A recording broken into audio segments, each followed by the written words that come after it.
York. A Senate Homeland Security Subcommittee hears from UN officials and real estate developer Donald Trump, who's criticized the cost of the proposed plan. This is just over 2 hours.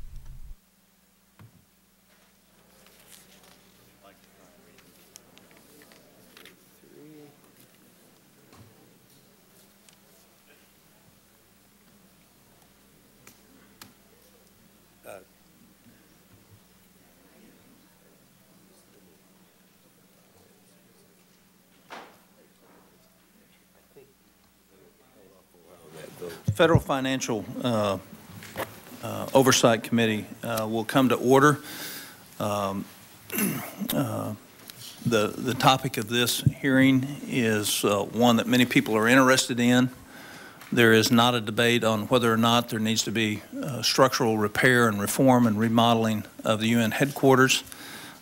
This is not intended to be a hearing where we take advantages of the weakness in operation that are noticed and recognized and the problems inherent in some of the management difficulties, but rather the purpose of the hearing is to look if the federal taxpayers who are going to pay a large portion of this over the next 30 years are getting value for the dollars. The American people are quite generous. It is the obligation of the United States Congress and this committee, Federal Financial Management in particular, to review and to look at the costs associated with our participation in this organization. In 1952, the United Nations complex cost $65 million to build. In today's currency, that's a little less than $500 million. Today, the UN occupies 7 buildings located in downtown Manhattan, New York, spanning over 2.6 million square feet and housing office space for thousands of employees. It is anticipated that the renovation would include the remodeling of the General Assembly, the conference building, the library, and 39 floors of the UN Secretariat. To renovate the complex, the UN is asking the American taxpayers to provide a loan in the sum of $1.2 billion. Over the life of that loan, that will come to over $600 million in cost to the American taxpayer. The purpose of this hearing is to examine that price tag and determine if the loan would meet the standards that this subcommittee demands of all federal expenditures: accountability, transparency, fair and open competition, spending discipline, and priority setting. The U.S. commitment to the UN is already more than most people realize, $3.8 billion just this last year. That's almost $1 million for every UN staffer occupying the Manhattan headquarters. Americans are a generous people, but when a recent Luntz poll in July of 2005 asked a random sample of Americans how they felt about this loan, 69% opposed it, and over half of the respondents strongly opposed it. Transparency. Americans expect Congress to look closely at major expenditures like this, and that's what this subcommittee is about. This is our 10th hearing on federal spending in this Congress, and we take oversight deadly seriously. We are committed to accountability at all levels of the federal government and all levels in which this government is involved. The first principle of accountability is transparency. I'd like to talk about transparency at the UN for a moment. Unlike our federal agencies, the UN rarely makes any of its internal audits public. It declares its audits to be sufficient without supplying proof. Secretary Annan's spokesman is on the record as bragging that the Oil for Food program had been audited to death. But these audits were only released after intense pressure from the U.S. Congress. That culture continues today. The UN has not cooperated in good faith with this subcommittee's investigation. The UN has kept details of the competition for contracts in the dark. We do not know how or why the contractors who won the awards were selected over other bidders. We can't even get a straight answer on the size of those contracts. Was the contract for the design work on the renovation $8 million? $33 million or $44 million as claimed by Fox News based on internal UN documents. Another principle is timeliness. That is a core principle of accountability. Our relationship with the UN needs to be a two-way dialogue. The UN is asking for a massive loan from the American taxpayers. When Congress asks for information about that loan, we expect to receive it in a timely fashion. As of this morning, the UN had still not submitted its testimony to the subcommittee. That is understandable. That happens a lot from our own administration. But it's still not a good way for us to be able to do an effective job in evaluating the information given to this committee. Another building block of accountability is spending discipline. This loan won't exactly be paid back in full to the American people. The loan will be paid back by the UN, and the U.S. is the largest contributor to the UN budget. What that means is that Americans will be paying themselves back with interest. After interest accrues on this loan over 30 years, Americans will have been on the hook for in excess of $500 million. It also means that dollars which pay for things that are not necessary and are not needed for the servicing of this loan won't be available for core UN missions like food, water, development, treatment of diseases, malaria, HIV. I note that no other country has stepped up to offer help with this loan. Until last year's omnibus bill, there was a statutory ban for the U.S. Congress and this government in terms of participating in such borrowing. Conveniently, that law was repealed in the 2005 appropriation process. With the federal deficit encroaching on the future of our children and our grandchildren, the Medicare and Social Security programs actually in the tank in the very near future. This loan to the UN is a serious commitment of money and time, and it requires an equally serious commitment to oversight by Congress. When leading experts in real estate development publicly criticize the UN renovation project, Congress has to pay attention. We've been told that this project should be half the cost the UN is citing. And let's look at the breakdown on those costs. Labor and materials bring the cost to $482 million. But contingency fees and other fees on top of that core are driving the overall cost up over $1 billion. We will look under the hood a bit today and examine some of that padding. But this won't be the end. Congressional oversight on this project is only beginning. Before we write checks for any loan, Congress needs to be convinced that fair and open competition has occurred and that every item in the renovation plan is critical to the UN's core central missions. That may mean some hard choices need to be made because another principle of accountability is priority setting. Does the UN really need $1.2 billion to refurbish this building, or could the essential renovations be completed at a much lower cost? The loan matters because we can't forget the important mission of the UN. Will investment in a new building really buy the world more consensus in the Security Council? Will better conference space lead to more international cooperation for natural disasters? Or would you believe that if only the UN's 6,000 annual meetings were held in nicer, more climate-controlled, more secure rooms, that the world would find the will to stop the genocide in Darfur? Would the UN be able to end child abductions in northern Uganda, forced abortions in China, and religious persecution in Saudi Arabia? Might there be needs more pressing than excessive contingency fees on a renovation project? I believe our nation and this Congress in particular will be judged for how we steward the vast dollars that are entrusted to us. Ultimately, this renovation must help the UN fulfill its core mission to bring help, hope, freedom, and peace to the darkest corners of the earth. All renovation expenditures must be justified in the context of that most urgent mandate. I look forward to hearing from our witnesses today as Congress tries to determine if sound justification can be made for the cost of this renovation and the proposed U.S. loan. All our witnesses have traveled from New York City with the exception of our senators, and I'm very pleased to welcome them, and I thank them very heartily for their willingness to participate. Senator, be recognized for an opening statement. Thank you, Mr. Chairman.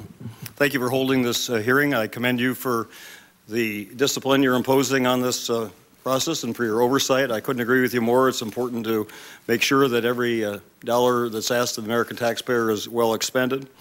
I'm glad that you recognized appropriately near the conclusion of your remarks the enormous importance of the United Nations. It's probably unfortunate that right now is the time for this transaction because of some of the practices of the United Nations programs that have come to light. My colleague, a good friend from Minnesota, Senator Coleman, has chaired one of the subcommittees that's looked into that, and I sit on that subcommittee. But I think it's very important for all of us here and for people watching this to separate the practices of the United Nations from the institution of the United Nations, and to recognize that as important as it has been in the last 60 years, despite its deficiencies, which need to be overcome, it's going to be even more critical over the next 60 years. And if we think the cost of this loan is expensive, we should look at the cost of war, cost of unilateral engagement in war, which we're learning in Iraq, versus a multinational approach under the auspices of the United Nations. We talk about Darfur and others, places where, to be effective, to bring about any possibility of peaceful resolution, not to mention eradication of hunger and famine and disease, pestilence throughout the world, we're going to have to do a better job, to be sure, but we're going to have to do it with other nations, and the United Nations is vital to that. It's a great symbol of our leadership in the world that it has been originated and is housed in the United States, in New York. It's a phenomenal asset to the city. It brings people from the world. It enhances the city. It enhances our country in the leadership role which the rest of the world properly looks to us to play. And the only thing worse than the United Nations than is it is perhaps now is a world without the United Nations, and the United Nations not located as it should be in the United States. So it's important to do this project right, important to do it well, and I hope this hearing will serve that purpose. Thank you. Thank you, Senator Dayton. It gives me great pleasure to recognize two U.S. senators, both of which are my heroes. The senior senator from Oklahoma, Senator Jim Inhofe, and Senator from Alabama, Senator Jeff Sessions. You recognized each for the length of your testimony.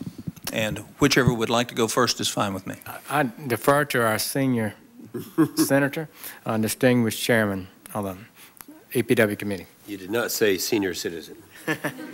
Senator Inhofe, you are recognized. Thank you, Mr. Chairman. I appreciate it very much. And as I've told you privately, I'm glad that you're doing something about this. You and I share the same state. We hear from the same people. But I would suspect that in the state of Alabama, you get the same comments that we do. I'll be very brief because we are doing our highway bill right now. And, of course, as you know, I know that you have some very distinguished panel members that need to be addressing the specific subject. Before addressing that subject, I would only mention to you that it's been my experience in the 19 years that I've been here that that the United Nations and its performance is not getting better. It's been my experience that public opinion is more and more aware, at least they call it to my attention, the problems that exist. I've been very active as my chairmanship of the Environment and Public Works Committee in dealing with the climate control issues. It's kind of interesting that it all started with the United Nations. The Kyoto Protocol, I won't argue that issue right now, but I would say this, that in the various meetings that they've had around the nation, every year they have a meeting. It's in different places. They're fine places. Milan, Italy, for example, Mr. Chairman. I was there during one of the climate meetings that was sponsored by the United Nations, and I won't mention the name of the West African country, but when I talked to the person who was representing that country there, I said, you know, I didn't think you were really buying on to this whole climate change argument. He said, oh, I'm not, but this is the biggest party of the year. I have yet to find out how much that costs, but we're talking about every year at some exotic place. They all go in there, crowd in there, and it's the big party of the year for these people. I don't think there's really any accounting of what's going on. In fact, I made a request about 6 months ago. I said I would like to have an accounting of a statement as to expenditures, and I specifically asked for these things. I was told by them that I was the first one ever to have made that request. One area that I'm very familiar with is Africa, as the chairman knows. There is an organization a part of our government called the African Development Foundation. It is something that I stumbled onto by accident, and it is one of the rare examples of just one that's operated perfectly. Every cent that goes in to incentivize businesses, small businesses, is done, and it is done very well. Ward Brim is the chairman of that. I'm proud that I was one who recommended him to the president, and he became chairman of that organization. Paul Kagame, the good friend of mine, the president of Rwanda, was talking about comparing the ADF, the African Development Foundation, with the various entities in the United Nations as to how much money actually gets to the problems. I'm going to submit that and have all of that in the record because there isn't time to go over it all. But when you hear things about Kofi Annan knew about Rwanda before the genocide took place, about the oil for food scandal, the sex misconducts and all of this. I happen to be in Uganda up at Gulu where they're up there for 25 years now. One individual is heading up a group that takes kids and out of their families, 14, 12-year-old kids, teaches them how to be soldiers, and if they don't go home and murder their families, they bring them back and cut their ears off. I said, where's the United Nations? And they're not really addressing that problem. It's been here for 25 years. If you look what's happening in Western Sahara, Mr. Chairman, 175,000 people are taken from their countries, and supposedly we're trying to get an accounting of how much of the money that is expended by the United Nations actually reaches Western Sahara, and I can assure you it's going to be very disappointing when we find out. Now, real quickly, rather than to go into some of the things that will be in the record, I would like to say that when we were considering the Foreign Affairs Reauthorization Act, I put together 14 amendments. 14 amendments that would require transparency, would require business practices in the big renovation that's coming up. I'm very glad that Senator Lugar agreed and his staff agreed to accepting 11 of the 14, and then we passed the others in a modified form. Of course, that's not out yet. Hopefully that will be of some help. Now, in cost comparisons, because I chair the Environment Public Works Committee, we have GSA. We deal with new buildings. We spend a lot of time trying to see how much we can get from this. I know that later on people will be testifying more specifically, but I would only say that if you take the capital master plan and look at what they're talking about and the cost of $452 per square foot of renovation in those buildings that we have built, not renovated, but torn down old buildings, built new buildings in the Brooklyn Courthouse, the Islip Courthouse, Ronald Reagan Building, and so forth. I have these listed. It's considerably less in every case to build a new building than the renovation costs that we're looking at now. So I am hoping that you, Mr. Chairman, can get something done about this, and I hope that while we're trying to do a better job in this renovation, that we can also look at the overall problems that exist in the United Nations and address those at the same time. And I thank you very much for allowing me to appear before you. Thank you, Senator Inhofe. Senator Sessions. Thank you, Mr. Chairman. Thank you for your eloquent opening statement and your commitment to good management. You are a fresh face here, and it's a fresh approach, and we need more of it. All of us in this Senate ought to feel bad that we do so little oversight, because if you don't watch the taxpayers' money, somebody will get it, and it's unlikely that you'll get the full bang for the buck that we're entitled to. Mr. Chairman, the United Nations can play a more important role in making the world a safer and better place. I am pleased its headquarters is in New York.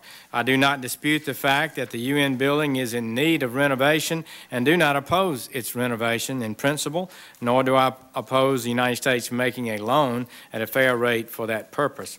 My concern arose after a New York Sun News article presented shocking construction cost numbers. Importantly, the article quoted several prestigious New York developers, including Mr. Donald Trump, as saying the reported renovation cost of the 39-story building and other buildings would far exceed what they listed as the highest possible legitimate cost. To finance the renovation of the 39-story UN building, they are seeking a $1.2 billion loan from the United States. Taking the entire square footage of the project, including the parking garage, the total cost per square foot is $453. As we calculated, excluding the parking garage, which would be appropriate, the cost is $568 per square foot. It's clear that renovation should cost less than new construction, but here renovation costs more than new construction. Mr. Trump built the brand new top-of-the-line, state-of-the-art, 90-story Trump World Tower almost across the street for $350 million. How could this renovation cost $1.2 billion? We hope this hearing today will provide information on this issue. Again, Mr. President, the United Nations can and has done good work in this troubled world, eradicating hunger, peacekeeping missions, reducing child mortality, combating AIDS and malaria and other diseases, opposing genocide in the Sudan. But it can do much more, and it must not waste any of the precious funds entrusted to it from the world's nations, including the largest contribution, 22% from the United States. The truth is that the UN financial management has been poor, at best. In fact, the individual who was charged with managing this renovation recently resigned after allegations of conflicts of interest. Further, I am sincerely concerned that when Mr. Trump met with the Secretary General Anand to discuss his belief and concerns about the cost, not much interest was shown in his observations. New York is a tough place to do business. Any major project that's not managed well can result in exorbitant cost quicker than you can bat an eye. We must not allow that to happen here. Ambassador Patterson, who is our acting UN ambassador, in her statement has cited 2 GAO reports to defend the cost estimates. But the first GAO report was preliminary and early on and is of little value to us. But the second never purported to verify the actual cost estimates. They never went behind the papers submitted to them by the UN-employed companies. Their report cannot tell us whether this is a $1.2 billion project or a $600 million project. They did not determine fair market value and could not. Both of the firms that provided the figures to justify the cost estimates refused to provide any information to my staff when they asked. In that regard, at least, it's not transparent. So there are many concerns and questions.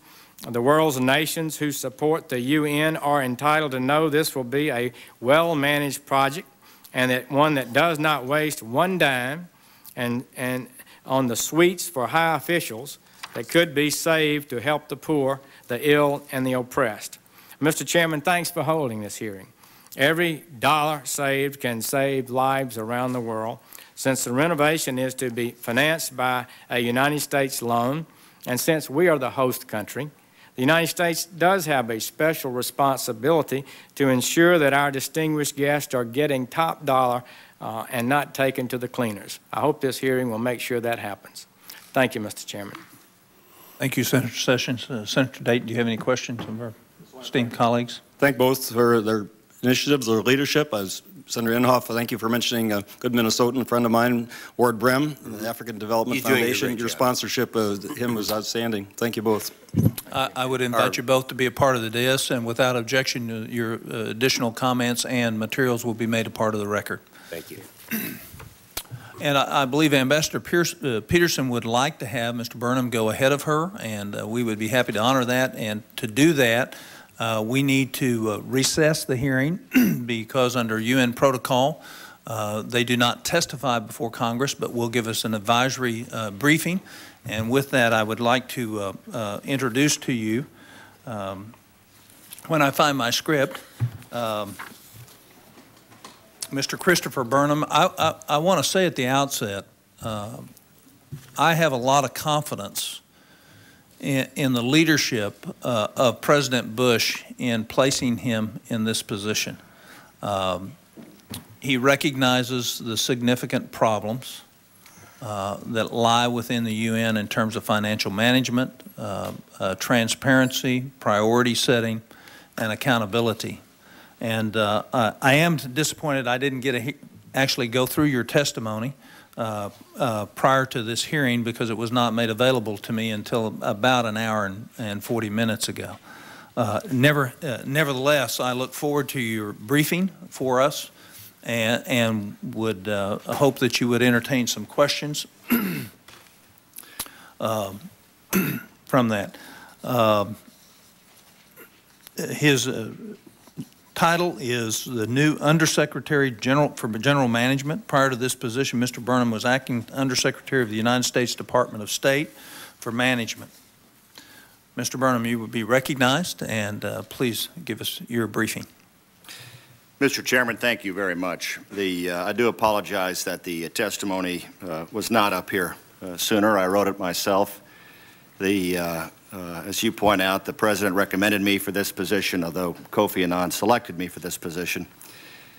And as such, having served in the Bush administration for the last 4 years, my family is down here, and without pulling too many heartstrings, I went home last night to see my 5- and 7-year-old daughters and my 10-year-old son, and that interrupted the completion of my drafting my testimony last night. So, Senator, I apologize. That's a great excuse.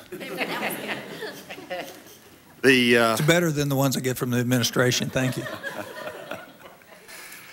Mr. Chairman, members of this subcommittee, it's my high honor to be here, and I want you to know that anytime you want me to come back down here, either to brief you in this setting or to meet with you one-on-one individually, I am absolutely pleased to do that. For the past 4 years, as I mentioned, I've been with the Bush administration. This spring I resigned to take this position, and I did so because I believe in the United Nations. I believe that we need to make it a better place. I believe we need to make it a more efficient, effective, accountable, and transparent place, and a place that embraces fully ethics and ethics standards. Of the many tasks the Secretary General has assigned to me, few are more important than the Capital Master Plan. You need not go to see the movie The Time Machine. Simply walking into the headquarters of the UN is a nostalgic return to the 1950s. Its architecture, furniture, design, function, and systems are charmingly retro. Unfortunately, it is also egregiously in violation of any reasonable level of efficiency and safety. My colleague will put up a slide which reviews some of the reasons for this project, which you have already mentioned, Mr. Chairman. I won't dwell on them here. Instead, I'd like to address the solution and my shared concerns with this subcommittee that we accomplish this economically and with the best value to all the taxpayers around the world who will fund this project. In addressing the CMP, I'm reminded of the standard 5-paragraph order of the United States Marine Corps: situation, mission, execution, administration, and logistics and command. Here's the situation. We have 7 buildings with over 2.5 million square feet of office, conference, and support space on 17 acres located in the middle of the most expensive city in America. Constructed in 1950 with later additions in the 60s and 70s, this complex fails to meet minimum fire code, building code, safety code, and lacks modern sufficient security. It's riddled with asbestos, including dripping from the insides of my air conditioning unit just 3 feet from my desk. It lacks proper fire detectors, a sprinkler system. If one of the massive steam pipes, which now leak, were to blow, there's a real potential that a large area surrounding the UN would be contaminated with asbestos, requiring the evacuation of the area until cleaning crews could decontaminate it. The building lacks a high-tech backbone that leads to greater efficiency and cost savings. It's unsafe for the employees of the UN, including the more than 1,200 Americans who work there, members of the General Assembly, and potentially for the city. Here's our mission. With the greatest efficiency and the lowest cost to the global taxpayer, move thousands of employees and delegates out of the complex and into swing space by June of 2007. Renovate, modernize, and secure all facilities and systems as quickly as possible. This is how we're going to execute. We've hired a leading construction project manager, Gardner and Theobald, founded in 1840. Their responsibility will be both project management and cost management. This is the same group that has worked on Goldman Sachs, J.P. Morgan Chase, the New York Times, Standard & Poor's, all their headquarters, and I also might add, Windsor Castle. The Secretary General announced Tuesday the hiring of a new Assistant Secretary General to oversee this project, Fritz Reuter, whose brief bio I've attached to my remarks, sir. Most recently, he was in charge of the massive $1 billion-plus New York Weill Cornell Medical Center project that was built over the FDR Drive next to the East River. Fritz Reuter brought that project in early and under budget. And Assistant Secretary General Reuter will have a skilled and experienced old New York hand overseeing the day-to-day leadership of the UN Renovation and reporting directly to me. Slide 3, thank you, Peter. We've done 4 separate cost estimates for the project using 4 different groups. The project costs have been estimated throughout the process by major New York construction management and construction consulting companies. And I point out that Turner Construction is the largest in the United States. In addition, the costing methodology was reviewed by GAO, as Senator Sessions has spoken about. With our cost estimates in place and vetted 4 times, the next thing to do is to make sure we're not out of line with other projects of similar type and scope. This can be difficult. Although this is not a lot different than my days as an investment banker in New York with CS First Boston and the kind of comparables we would do between companies to try and find what is the fair market value of a company. In this case, I went back and looked at the total cost renovations of the U.S. Capitol, another historic building, between 1950 and 2001, exclusive of the Visitor Center.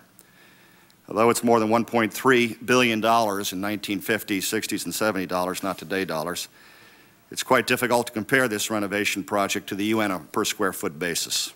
I also took a look at the State Department, where we have an ongoing 10-year, more than $1 billion renovation project going, also difficult to use on an apples-to-apples basis. Moreover, they're in Washington, and the UN, as we all know, is in New York. When we're doing this, we also have to ask, what do we mean by the cost? Do we mean the cost of the UN Secretariat building, the 38-story building? Do we mean just the construction, the trade and material costs, or do we also mean planning, design, the construction costs, swing space costs, rental space, salaries of the Capitol Master Planning Team, salaries and overhead, as well as asbestos abatement and security measures necessary to make the complex meet modern security standards? Very difficult to do that on apples-to-apples basis, Senator, although I'm trying. Slide 4 does show the per square foot estimates that we have had using the 4 companies I've already mentioned. Of the proposed construction and the comps we do have, for example, on the UN Development Corporation 5, the all-in fully loaded costs for that were $545 per square foot. Gardner and Theobald, based on their database of dozens of large-scale new building projects, estimate construction costs of New York headquarters buildings with the owner as the occupier, also a difference to note, runs in the range of $550 per square foot to $650 per square foot. By contrast, the new U.S. Capitol Visitor Center, with increased security costs, and I don't mean to just point out the capital costs here, but that U.S. Capitol Visitor Center are running, according to the GAO, $950 per square foot.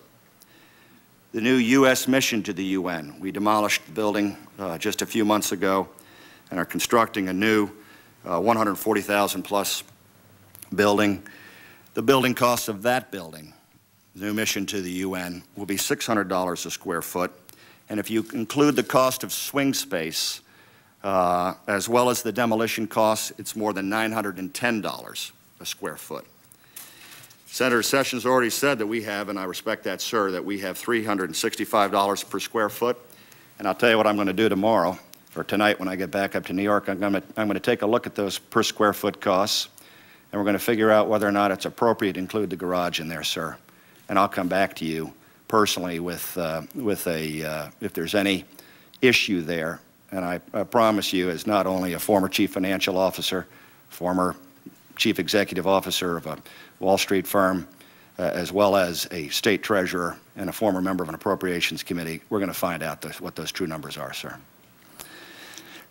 Slide 5 shows the proposed budget that we have constructed using these 4 firms. The swing space figure is one I want to note because it's based on an estimate made 3 years ago for what the cost of the swing space would be if the New York legislature had approved the application of the UN Development Corporation to construct a new building for the UN next to the existing campus.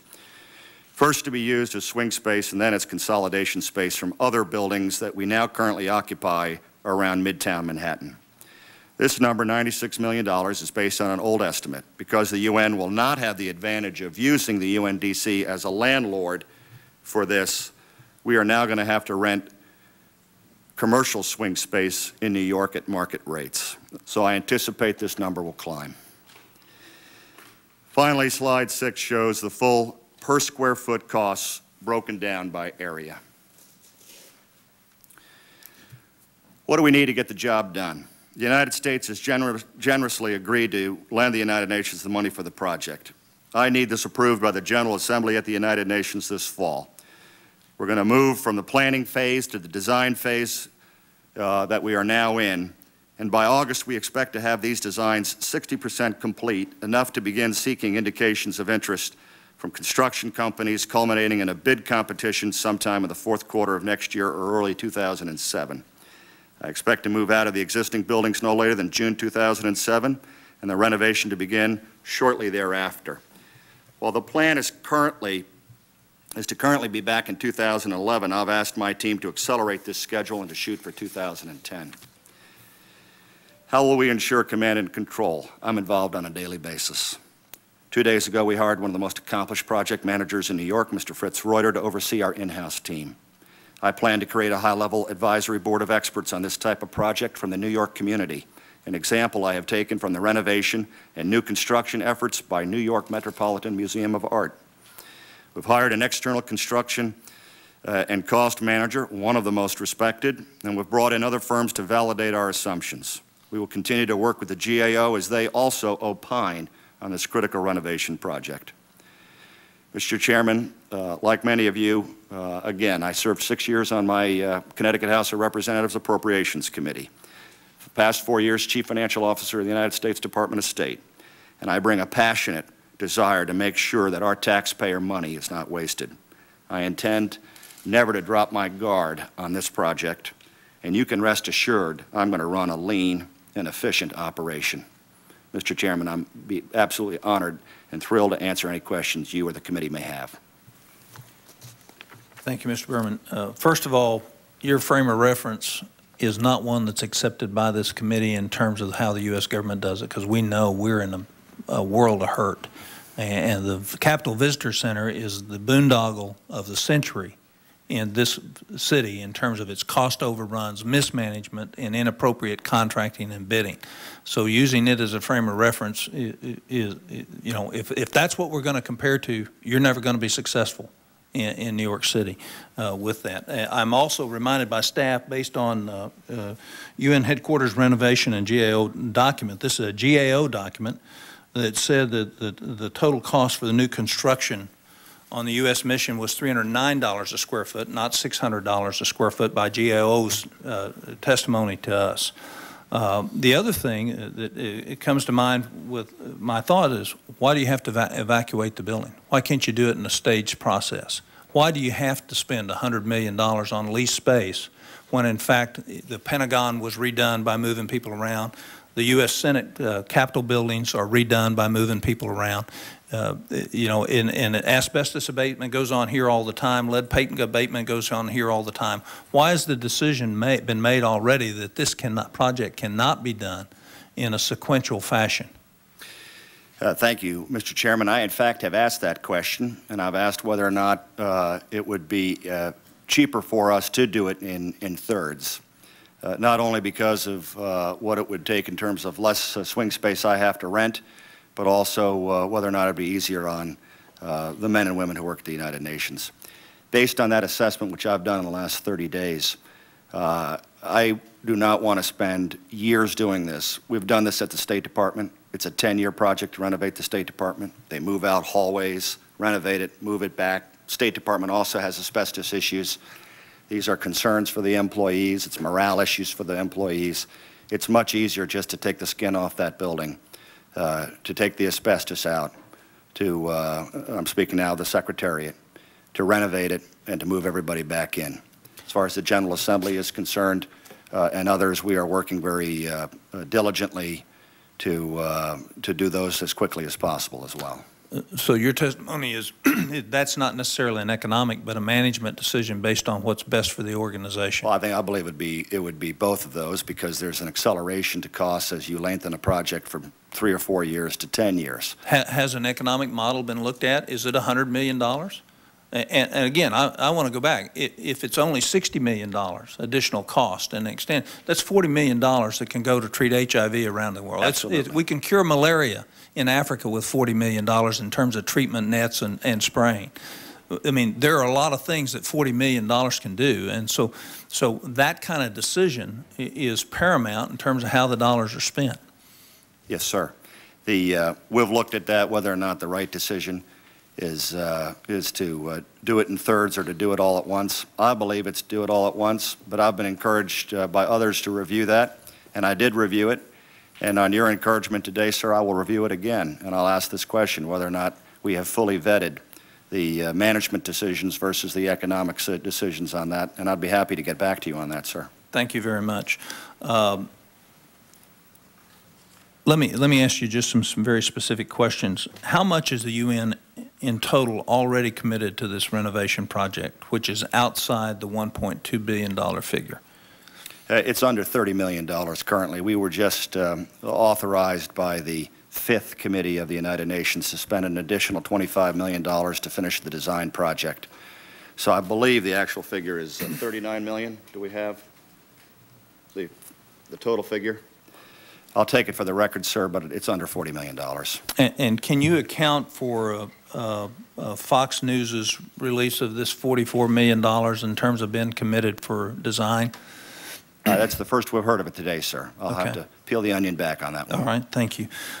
In terms of the procurement officer in charge of the capital master plan was recently resigned due to some allegations of impropriety related to the oil for food scandal.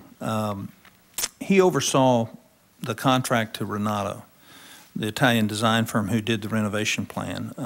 And this just raises some questions, and not necessarily accurate, but the questions ought to be asked. Has Renato done any renovation international projects outside Italy or in New York before? I'm not aware of that. Renato is no longer contracted with us. That was before I arrived at the United Nations, and none of the contracts with which the individual that Fox News wrote about, none of those contracts are we currently none of those companies are we currently still contracted with. Are there problems with the Renato bid in terms of transparency, economics, cost, effectiveness? I'm sorry, Mr. Chairman, that was, I think, years before I got here. And but again, you're not aware of that? Renato is no longer under contract with the United Nations. All right. Is it inappropriate for this committee to ask for the bidding process and contracting process associated with the UN renovation? Is it inappropriate to ask for it, or is it inappropriate to ask that I ensure that it's going to be run in the most transparent and open process we can? No, I'm asking very specifically, as the Federal Financial Management Subcommittee of the United States Senate, is it inappropriate that we ask you for those documents so we look as a subcommittee at the transparency, at the evaluation, at the bidding process for those contracts, since in fact the American people are going to pay $500 million on this project? Is that inappropriate in your mind? I don't know the answer to that, Senator, because I don't know the protocol of the United Nations. I do know the protocol of the State Department, where I worked for the last 4 years, and I know that some of the issues we had with internal budget documents that the GAO wanted and members of Congress have wanted, and that we pushed back then. But this is a question I'd love to take for the record, sir, if you'll permit me. I would be happy to if you give it. I would tell you the American people will not think it's inappropriate that we assure that our cost of that building renovation be looked at in terms of just openness, transparency, and fairness. And I would appreciate you getting back to me. My time has expired. Senator Dayton, you're recognized for a question. Thank you, Mr. Chairman. The point you just made, I mean, any commercial lender would be asking for that kind of financial information from anyone asking to borrow any amount of money, certainly $1.2 billion. It wouldn't just take at face value the representations of the borrower. So I think, given the difficulty we've had in the last few months getting information from the United Nations, if you want to make this a really serious, controversial, and almost impossible matter to get approval of, that would be the surest way to do it if you pass that on. I mean, diplomatic communications and protocols are one thing. Dollars are dollars, and you say we are the lender. I think we're entitled to that information. You said that it's going to be June 2007 before people are moved to the swing space. Given the seriousness of the asbestos problems and others you mentioned, that seems like a far way removed from now. My understanding is that this is the amount of time we need to, A, finish the design phase of the renovation, B, go out and solicit bids from first indications of interest and then bids from the construction companies. But if it's unsafe, unhealthy conditions, sir, I mean, don't you want to get them out into some better space immediately, even, you know, if those preliminary matters are not completed? It just seems like a contradiction. Absolutely. If I can accelerate it, I will. Is one report here, a table talking about the estimated cost of swing space options. I don't know if this envisions a particular option, but it has the leasing, 62 million, or UND commercial space, 69 million. Then it has construction, addition to an existing building, 73 to 91 million. A new low-rise building, e.g. North Lawn area, 67 million. New building off-site, 78 million. Are you renting space or are you building? There's no new construction.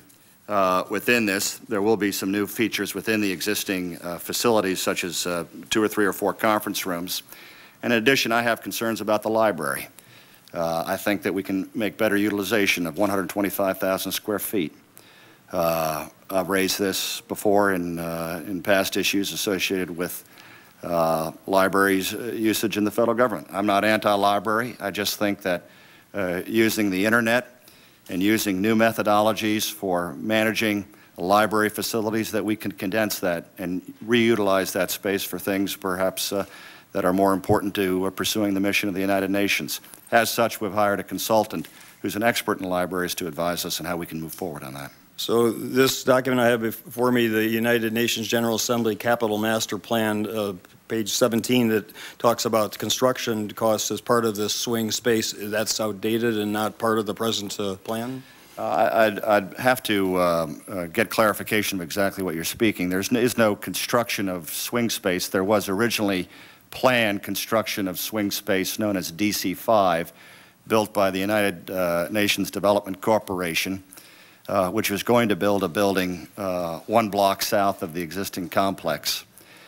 To do so, that would have required approval by the New York General Assembly. That approval was not forthcoming, and thus that is no longer an option for swing space. I have to go out into the marketplace in central Manhattan for Do you have to be in central Manhattan? I realize that's I'm also looking space, at Brooklyn. I've considered Governor's Island. I'm looking at southern Manhattan as well for these things. South Bronx? The Bronx, sir? South Bronx, yeah. South Bronx. There actually the construction will at least serve a worthwhile well, we're missing a couple stadiums these days up there. Oh, okay. So right. It might be appropriate to look beyond those borders of Brooklyn and Manhattan.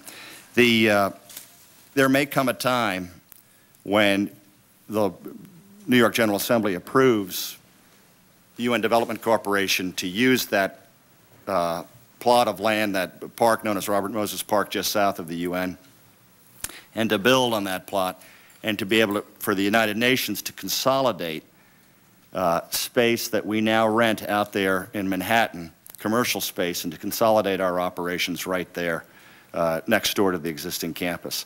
And I would certainly encourage the New York State Legislature to do so, because I think that also would be important. And in dealing with the United Nations Development Corporation and their Chief Executive Officer, Senator Roy Goodman, retired to the New York State Legislature, and an old friend of mine, as well as George Klein, who's a developer in New York, who's the chairman of that organization. I think it could be very useful to the United Nations in the future, but it's not part of this plan anymore.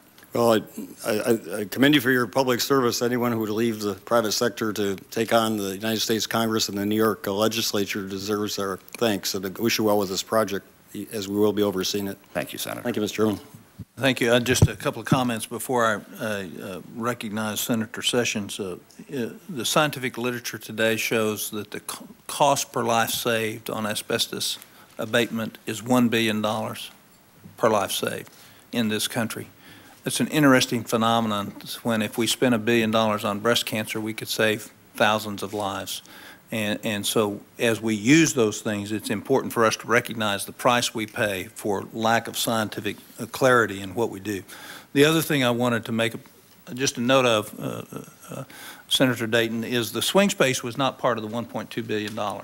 It had nothing to do with the $1.2 billion, the new building. That was not part of the $1.2 billion. And then I'll come back after you finished a couple other little items. If I Senator Sessions. Thank you, Mr. Chairman. Mr. Burnham, you're a stand-up guy. You didn't even really emphasize that you just took office June 1st in this position, and what has happened before your watch. But we have to think about those things rather seriously. I noticed you noted that you're involved on a daily basis, reading from your statement, and 2 days ago you hired an accomplished project manager from New York. So I have a sense that you realize that this project has some serious problems and that you have a responsibility to get it back on track. Is that correct? I have, Senator, thank you. I have the responsibility to ask all the questions you're asking, to carry your questions with me, because this is my money. And I anticipate that I'm going to continue to ask the kinds of questions that you would expect when a new Undersecretary General for Management who's been tasked with overseeing this project would ask. Are we on the right path here? Are things too expensive here? Is the scope too big? Is the scope too little? Do we have enough focus on the security, which is inadequate right now, so, you know, ensuring that we have adequate security for the United Nations facilities going forward? So, you know, I'm approaching this very much in my training as the Chief Financial Officer. If you let me and as a former banker, sir. Yes, sir. But you have the responsibility, as in your new position with the UN. Now, you're with the UN now. Yes, sir. And is it your responsibility to supervise this project? Yes, sir. And I would just advise you that at some point along this process, you may be asked to provide information for the Secretary of State, because legislation I offered and that we all agreed on said that it's a sense of the Senate that the amount of any loan for the renovation of the United Nations headquarters building located in New York should not exceed $600,000, provided that if any loan exceeds $600,000, the Secretary of State shall notify the Congress of the current cost of the renovation and cost containment measures.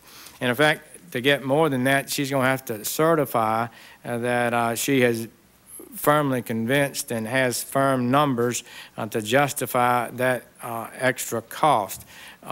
So I guess I'm saying to you, are you prepared to get to the bottom of this and give her those numbers if you expect to ask for more? 100%, Senator. I think that will be important, and we'll be counting on you for that.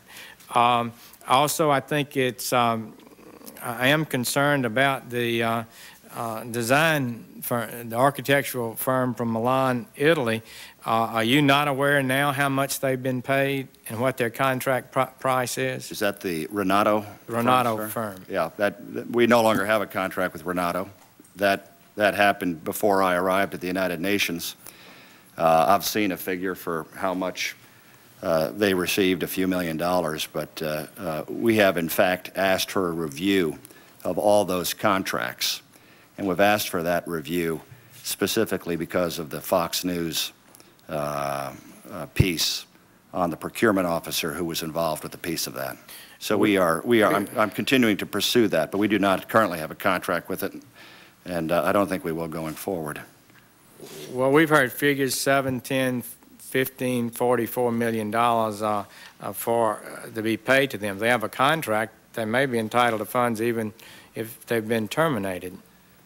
Senator, I'll get to the bottom of that for you. I'll call you tomorrow. I think that figure is important. And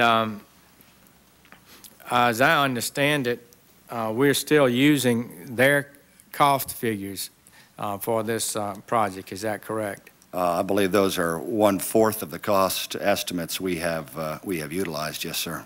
With regard to the GAO report, particularly the second one, and that's been referred to defend the costs that we have here, you would agree, would you not, that GAO did not go behind the cost estimates that were submitted by firms hired by your predecessor at the UN, and that those are the cost estimates they're relying on? Is that correct? I don't know the answer to that, Senator, but I presume you are correct on that. I think that's correct, and so therefore I do not believe that the GAO report can be utilized to say this is a fair market value for the project. Thank you. Thank you. I just want to follow up again with you, Mr. Berman. The contract with Renato developed the cost estimates for this project, correct? I believe we have 4 firms that have done the cost estimates. In my mind, the most important were Turner Construction. So you have 4 firms that have done cost estimates for this project? Yes, sir. All 4 of those were subs of Renato. Now, I'm sorry, All sir? 4 of those were subsidiaries of Renato. Is that not true? Well, Turner Construction is not a subsidiary of Renato. Turner Construction is the largest United States-based construction company. I will give you a document from the GAO report. Architect engineering firm Renato Sonro Group, consulting engineer Ovia Roop and Partners, cost estimating sub-consultant was Turner, all working under the Renato Group, cost estimating consultant Hill International, security sub-consultant Dusabella Venture and Centauri, project management consultant Atkins Hanscom, Faithful and Gould. These were all sub-consultants to Renato. So the cost base came through the contract with Renato, correct? We have, to the best of my knowledge, Senator, we have 4 different methodologies that we've used to estimate the construction costs here. And moreover, construction costs are not, construction estimates in this case are not what we're actually going to pay. Just the way when we say what we think the value of a stock is, as bankers may be one thing, but the marketplace is going to determine what the cost of that stock is. And ultimately the marketplace, or the construction managers who bid on this, are going to be the ultimate determiners of how much this project will cost. So how'd we, if that's the case, how'd we come to $1.2 billion loan from the U.S. government? Because my understanding is, and before I got here, Senator, that they had 4 different ways of estimating what the costs were. That methodology was validated by one of those, which is our cost and project manager, Gardner and Theobald.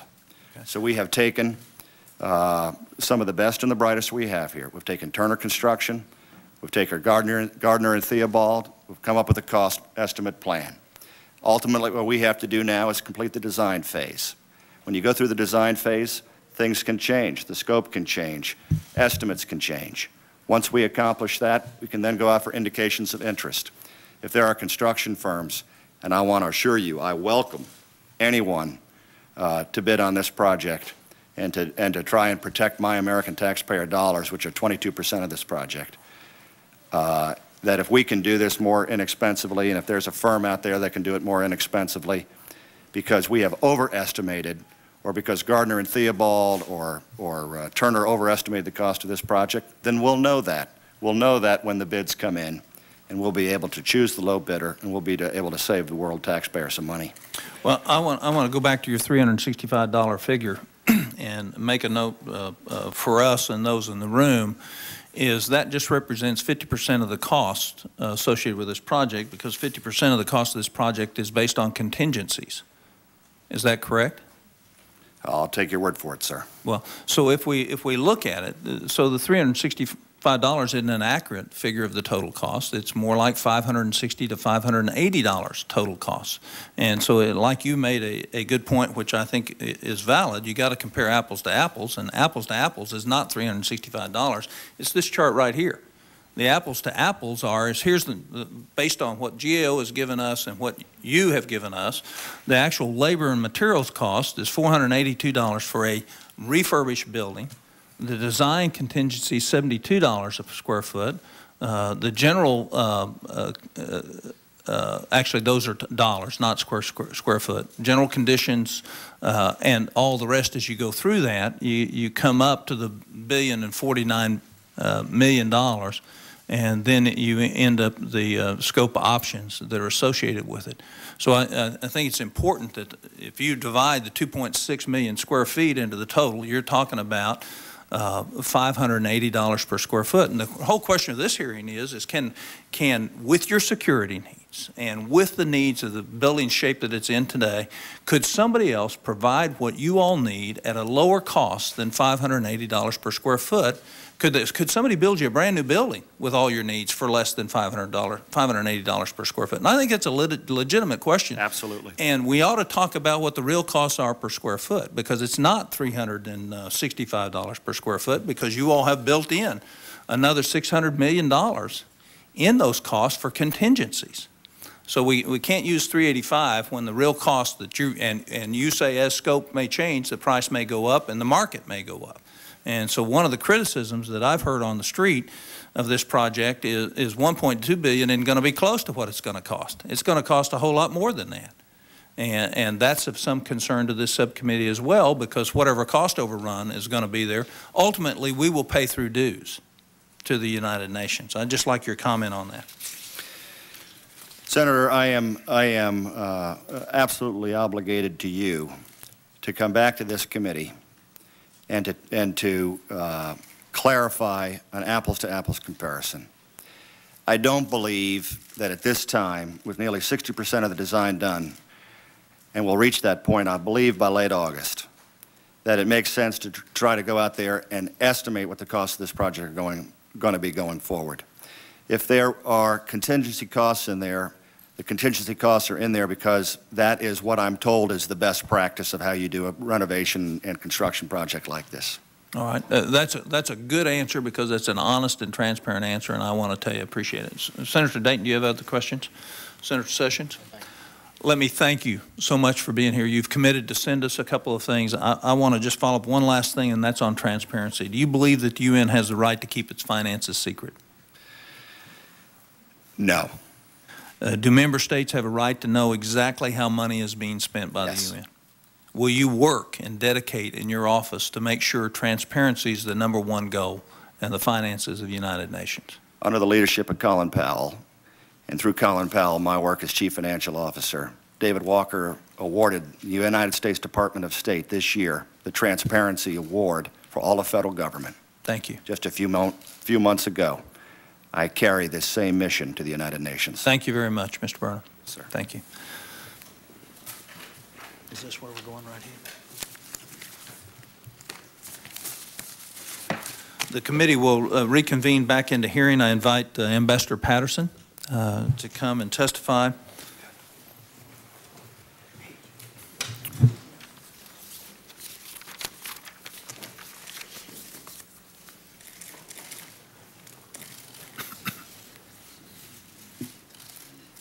Ann Patterson became acting permanent representative of the United Nations in January of 2005. She became deputy permanent representative in August 2004. She is a career minister in foreign service. She's from a great part of the country, real near Oklahoma, Arkansas. We welcome you and your comments. Ambassador, please begin. Thank you, Mr. Chairman, Senator Dayton, Senator Sessions. I appreciate your giving me this opportunity to testify before this committee on the planned renovation of the UN headquarters facility in New York. I would like to summarize my statement for the record. As the U.S. is the largest contributor to the UN, the administration has a particular responsibility to ensure that costs are reasonable, and we welcome your engagement on this issue. Mr. Chairman, I think Mr. Burnham has described the state of the UN headquarters and the number Could I interrupt you for just a moment? I think it's very important for some of Mr. Burnham's personnel to stay here if they, in fact, want to hear a balanced view on others' opinion about what's going on. And I would just interrupt you to make that point, and I see that they've all left. Is anybody with Mr. Burnham still in the audience? And that's part of our problem, is we only want to hear one thing. You are here, and you're going to take notes. Okay, thank you. Thank you. I'm sorry, Ambassador. No. Mr. Chairman, I will skip the description of the building, but let me just say that I took a tour of the building to prepare for this testimony, and I found it in scary condition, and particularly some of the fire abatement procedures. After I went there, I was almost worried to let my people go there for meetings, so it's in quite bad shape, and Mr. Burnham has gone through the details. But I know that you and your colleagues are very concerned about the costs, and I want to tell you what we're doing to ensure that these are monitored and consistent with industry standards. When I arrived at the U.S. mission about a year ago, I was pleased to find the apparatus in place to provide a high degree of oversight, both within the UN structure and within our own government. The UN had established a new separate office under the authority of the Undersecretary General for Management. And I might add, Mr. Chairman, that the U.S. always seeks, because of our large contribution to the UN, to have an American as Undersecretary General for Management. The UN's Office of Internal Oversight Services, that's the UN's IG, had established a permanent linkage to the project and was reviewing the project regularly. We believe the UN has structured an organization in a way that is well suited to administer this project. Just as importantly, Senator, the administration has exercised oversight over the Capital Master Plan for a number of years. The U.S. Missions Management and Reform Office has been involved in reviewing this project since its inception. But given its unique nature, the administration decided to create a task force based in Washington to manage overall U.S. participation in the project. This task force includes staff from the State Department and OMB, as well as an expert consultant with years of experience managing major U.S. embassy construction projects. U.S. oversight, as Senator Sessions has mentioned, also extends to the Government Accountability Office, which has undertaken 2 reviews of this project. GAO reviewed the processes being followed thus far by the UN's Capital Master Plan team and found them to be consistent with best industry practice. How were the costs for this project evaluated? The UN contracted with 3 internationally known construction firms. Our task force has also looked carefully at the bidding and contracting process for the design work that is currently underway. I understand that the GAO is soon initiating a 3rd review of the Capital Master Plan, and again, I welcome GAO's involvement. In sum, Mr. Chairman, the costs were developed in a transparent manner, and bids for the $19 million spent to date were let by competitive, transparent procurement practices. Costs were reviewed by reputable, world-class firms and reviewed repeatedly by the UN's internal auditors and GAO. Mr. Chairman, the UN needs the United States, and we believe the U.S. needs the United Nations. We work in the United Nations to get the Syrians out of Lebanon or to send peacekeepers to Haiti and Sudan. As host country, we have a special responsibility to ensure that the facilities used by the UN are adequate to meet its needs and are safe and secure for all its employees and delegates. I believe our offer of a loan at an interest rate of up to 5.5% to finance this project is fair and provides a way forward to accomplish the renovation. But I am also mindful we need to ensure that the project is carried out in a cost-effective and transparent manner. I believe this has been the case to date and assure you that we will remain vigilant in our oversight throughout the course of this renovation to see that the best interests of the United States are served. Thank you, Mr. Chairman, and I would look forward to your questions. Ambassador, thank you so much for taking time out of your schedule to be here. I want to tell you that I appreciate it. A couple of things. We understand that there are problems with the building. There is no debate that things need to change in terms of the facilities of the United Nations. Nobody here is questioning that, and it's not. There's no debate that the security concerns at the United Nations need to be of paramount importance to protect the lives of those that are guests in this country, and that's not a debate. And we actually went through square footage costs last night talking about the security concerns of about $35 a square foot. That's a legitimate cost for that facility. All those points you've made, we don't have any problems with. That's not what we want to look at. We are concerned, first of all, at the frame of reference of cost, and the UN renovation is estimated to cost somewhere between, I think, probably closer to $550, $580 a square foot. Depends on how you want to play for the numbers, but having built several manufacturing plants and unfortunately was in the home building business for a time when it wasn't quite so good as it is today, I can tell you cost estimates are important because the financing is important. The U.S. mission to the UN is also getting a new building. correct? Yes, Mr. Chairman. Can you tell me where that project is as of now and how far along it is in terms of its completion? Yes, the building is demolished, and we're in the process of seeking bids. And I can, since we're in the actual process of seeking the bids right now, I can give you quite a bit more information, but I would frankly prefer not to give it in an open session. Absolutely, and I'll take you up on that. Okay. We'll have a conversation about that. Thank you. In looking at the UN renovation project, did the U.S. do a cost comparison to what we think we're going to be paying for the U.S. mission in New York? Again, I'd rather not get into the cost per square footage, but it's frankly been on our minds, yes. Well, then you would testify that there's probably a significant cost differential between those two facilities per square foot. No, there's not, Mr. Chairman. Well, And that again, concerns me even more. Maybe we'll have a little hearing on the U.S. mission to the UN. We should discuss that. As I say, we're in a sensitive stage there with the letting of the bids, but we can. I would rather discuss that with you privately. All right, and I will defer my next question on that.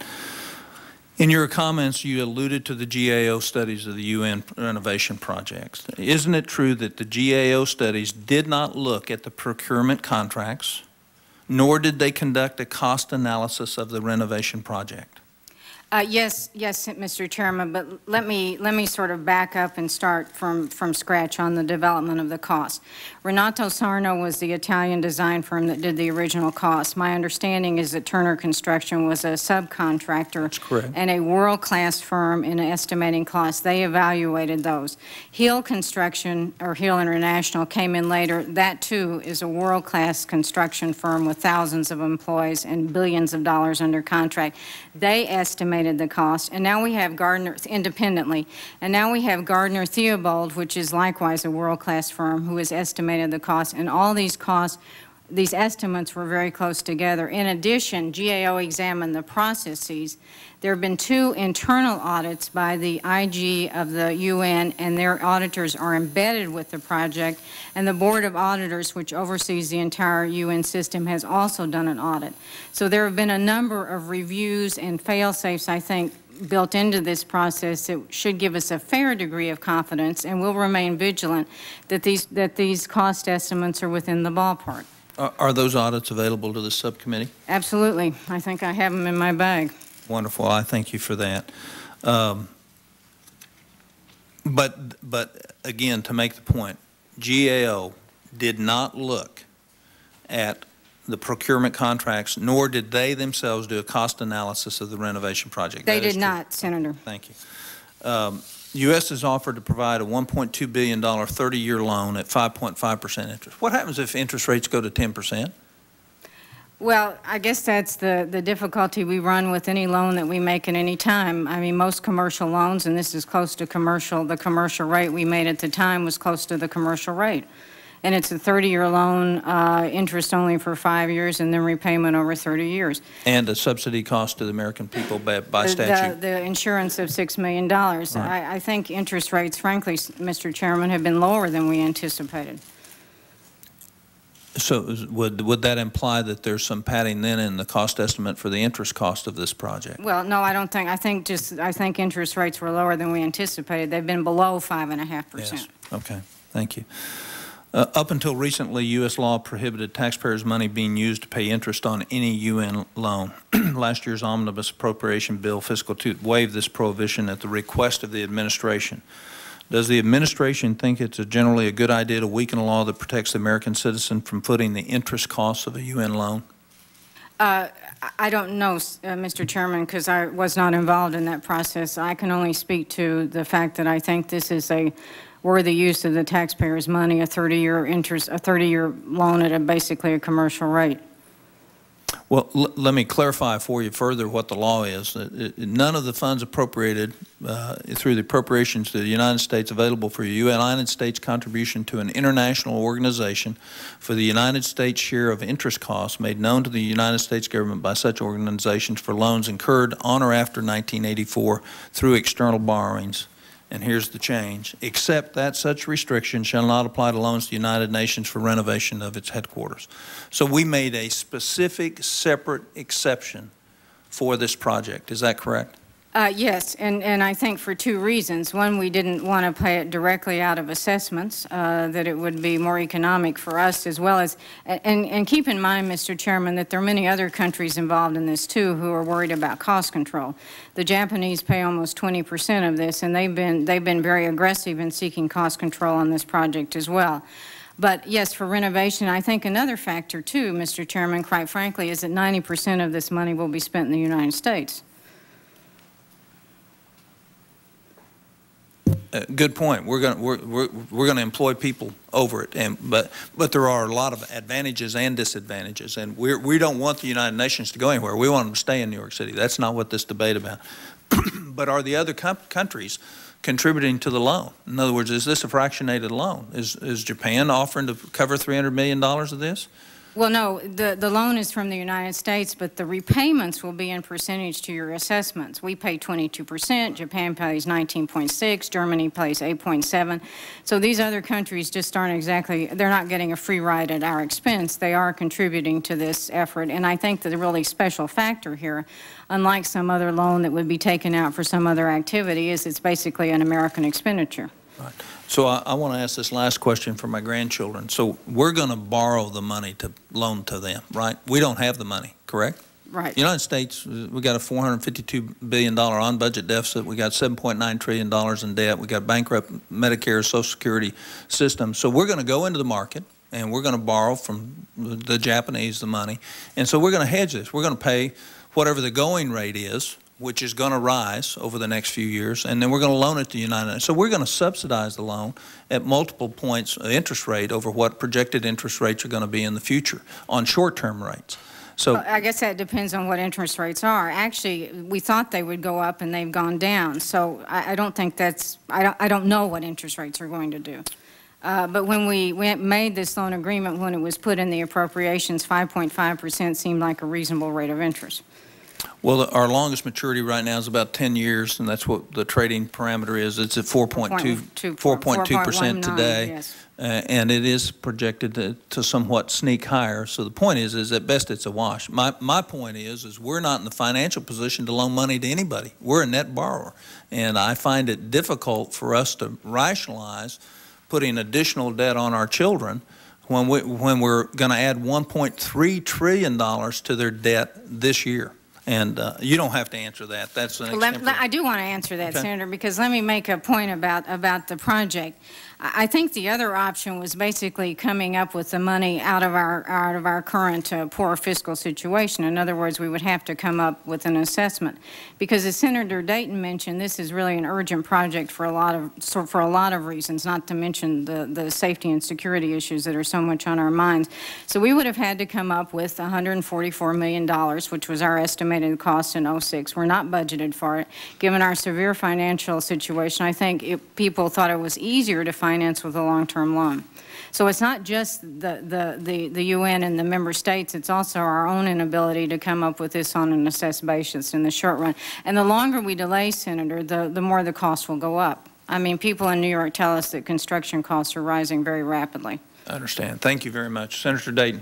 Thank you, Mr. Chairman. Thank you for your excellent questions and probing. I share your concern about our overall fiscal situation, and I voted against the budget resolution for that reason, but of those many billions which I could not justify to my children or grandchildren, this project, if it's handled properly, and I think with your oversight, looks like it's very promising that it will, this, I would say to my grandchildren, is a very sound investment in their future and in the world's future. Given again this issue about the asbestos, the exposure of your staff and others, I mean, is this move out of this building possible to accelerate? Thank you, Senator. I think, as Mr. Burnham mentioned, they're going to do this as quickly as possible, and I know that they're actively engaged in the search for office space. But more than asbestos, what really worries me was fire, because when you take a tour, you can see that the fire prevention standards are such that they could not identify where a fire breaks out in the building. So I think, as Mr. Burnham said, they're going to move this forward as quickly as possible. And another factor, too, another reason to move it very rapidly ahead is the increasing costs over time. Mr. Chairman, I would ask that the Ambassador or Mr. Burnham or both keep the subcommittee advised of the timetable for moving staff out of there. And you know, June 07 to me is too far into the future. I'm not an expert on how you move a large number of people like that in a city like New York City, but it seems to me that's a long time away. So if we could, you know, see what you can possibly do to accelerate that for their safety and well-being. I'd also just ask, is there anything we can do here or not do to make your job better or easier or facilitate your success?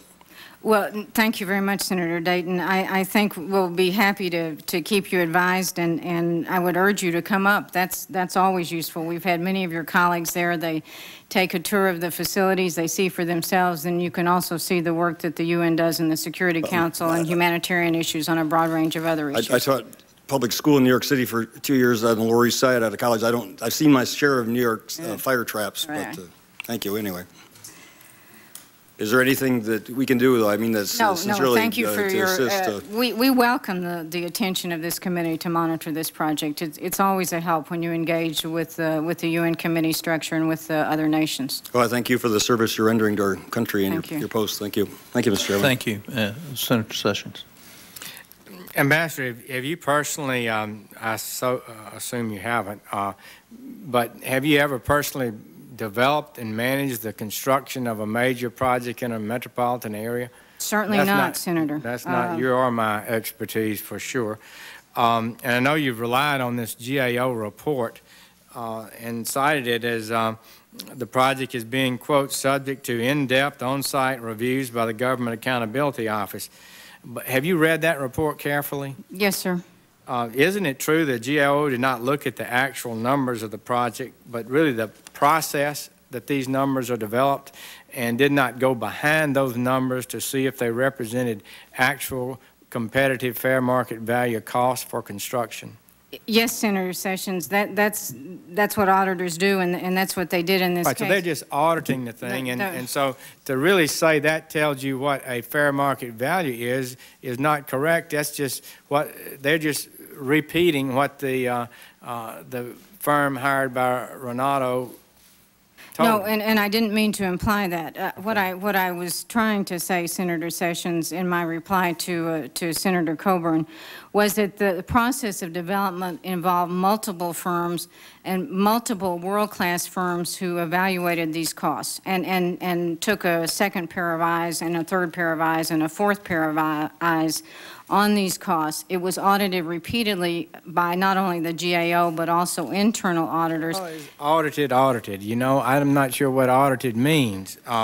You can read somebody's paperwork and add it up and say that's accurate, but if you go behind that to say, was it really valid to begin with, is a different thing. So it did not do that. Now, the Renato architect engineering firm that did this estimate, do you know how much they've been paid or how much we've contracted? $8.5 million, I believe, Senator, but I will double check that.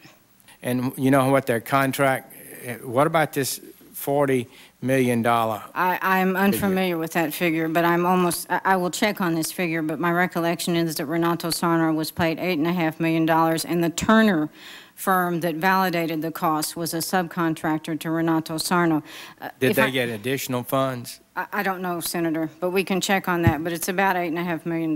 So and I don't know where the $44 million figure came from. I believe it came from Fox News story. I have a report from the CRS that indicates $26 million has been paid for that. Are you aware of that? Okay, I'll check. If I was mistaken, And 5.7% of that came from the United States. You note that the figures are in the ballpark. Well, but even the GAO report says on page 12 that there could be a plus or minus 30 to 50% variation in those figures, does it not? Yes, sir, and I believe the GAO report also says that that's fairly customary at this stage of design, but let me assure you, Senator Sessions and Mr. Chairman, that we too have oversight procedures in place within the U.S. government to look at this. I most assuredly am not a construction engineer, but we do have experts that we have specifically assigned to this project within the U.S. government whose job it is to be sure that the taxpayer's dollar is well spent on this. Well, it is just hard. I think this is the Big Apple, and if you can make it there, you can make it anywhere, but you better be good or they'll take you to the cleaners. And it's tough to know and get good information. I think we need to listen to some of the people who've actually built buildings there who maybe can give us some information based on firsthand experience. Thank you for your service. Thank you, Senator Sessions. That's all. Ambassador, thank you for being here. We have about 3 questions we'd like to ask you, as well as discuss some of those other things that you were not prepared to discuss in open hearing today, and I would like just your ascension that you will grant us that privilege of doing that. Of course, I'd be honored, Mr. Chairman. Thank you very much. Thank you. It gives me great pleasure to introduce a friend of mine. He's a member of the House of Representatives from New York, Congressman Vito Fossella, who will introduce our next panel. Thank you very much, Mr. Chairman, and distinguished senators. I appreciate the opportunity to come to introduce to you 2 great individuals, 2 friends, and indeed 2 great New Yorkers. One has dedicated much of his life to the public sector, serving as a New York City police officer, and then making the transition to the private sector successfully, and then back to the public sector, where he has served with distinction in the New York City Council in the Bay Ridge, Dyker Heights section of Brooklyn, and now as a New York State Senator. His name is Marty Golden.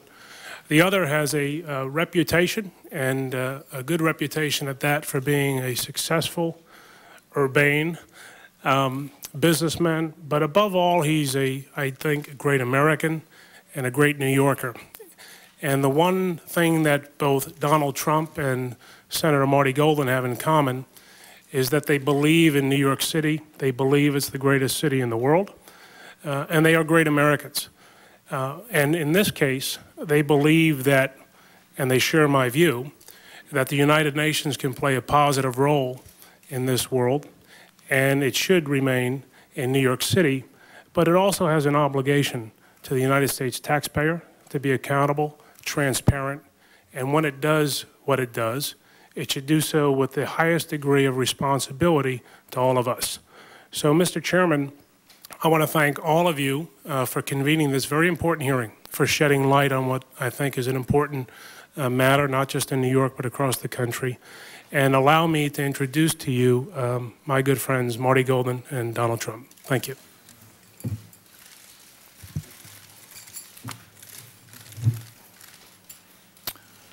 For our audience, State Senator Marty Golden is a conservative and independent and Republican representing Southwest Brooklyn, was first elected on November 5th, 2002, and was reelected to the New York State Senate on November 2nd, 2004.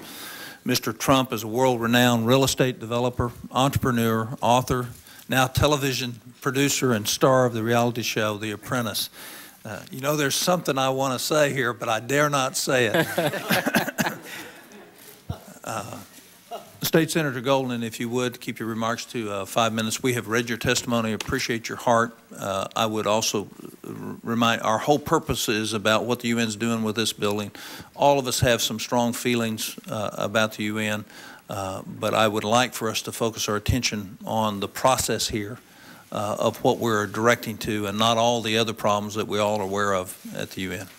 Thank you, Mr. Please Chairman. begin. And thank you for this opportunity to speak before you, Chairman, Senator Sessions, Senator Dayton. Thank you.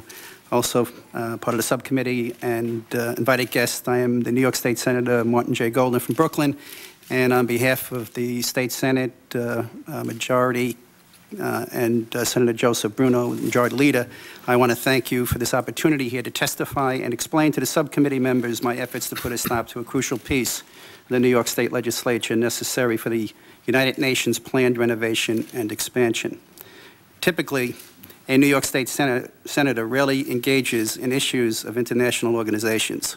But late in fall of 2004, it was brought to my attention that a bill was poised for passage in the New York State Senate, which would eliminate a children's playground adjacent to the United Nations and a swap for another site, thereby allowing the United Nations an expansion project to move forward.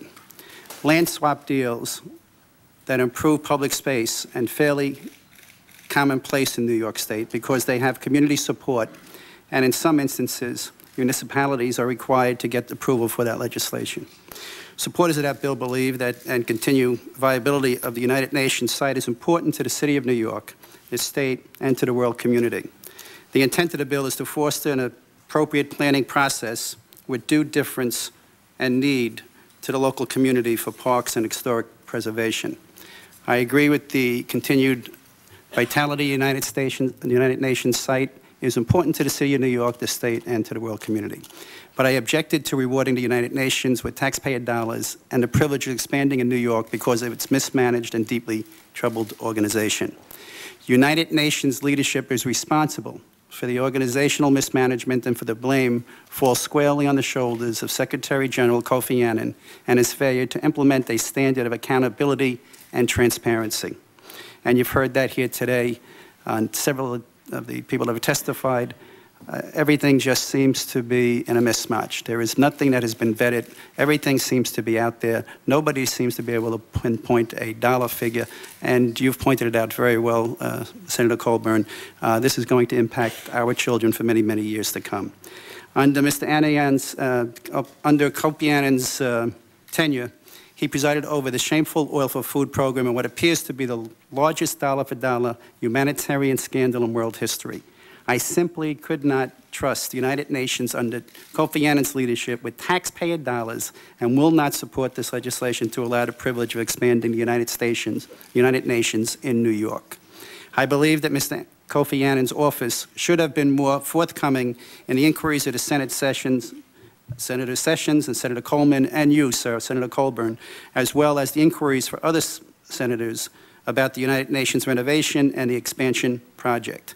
Senator Sessions' inquiries were for the benefit of the American taxpayer, who is responsible for the proposed $1.2 billion loan and yearly operating cost. And it is your hearing here today, Senator Colburn, that will also bring out the cost. And a lot of people don't understand is what this country puts into it. The 2006 operating dollars for the UN is $469 million. And we put in $1.2 billion in humanitarian relief, $1.5 to $1.6 billion to go to $2 billion annually. That's what this country, what the taxpayers put into this. Ultimately, this stonewalling is indicative of mismanagement and a potential for the United Nations to waste millions of taxpayer dollars on this renovation and expansion plans. The world's premier developer, Mr. Donald Trump, estimates that the world body stands to waste hundreds of millions of dollars due to incompetency and theft. I value Mr. Trump's opinion and share his concerns. When I first expressed my opposition to the United Nations expansion, Secretary General Kofi Annan probably had no idea where Bay Ridge, Brooklyn was, and for what that matter, who I was. He had no idea how seriously I take my oath of office to uphold the Constitution of the United States and the state of New York. Yet this issue has brought me here today before the subcommittee because expanding the United Nations under Kofi Annan's leadership is not reflective of New York's diverse population, which is represented by a majority of state senators with conservative values. Some New York state senators have objections based on terrorism concerns, like Senator Michael Balboni of Long Island, who pointed out that the plan to upgrade the United Nations involves putting a 35-story building on top of what is listed as a major terrorist target, the Queens Midtown Tunnel. Every driver going through there would be burdened by whatever security precautions are put into place. Over 80,000 vehicles pass through that Queens Midtown Tunnel daily. Restricting use of the tunnel is not just an inconvenience, but also an economic hardship. Other state senators, such as Senator Surf Maltese of Queens, had deep philosophical objections towards the United Nations because of its anti-Americanism, its anti-Semitism, human rights violations by United Nations staffers, unpaid parking tickets, and many other issues. And the issue of which we all agree upon in this room today is the scandalous United Nations Oil for Food program. $60 billion, billions wasted, gone, corruption.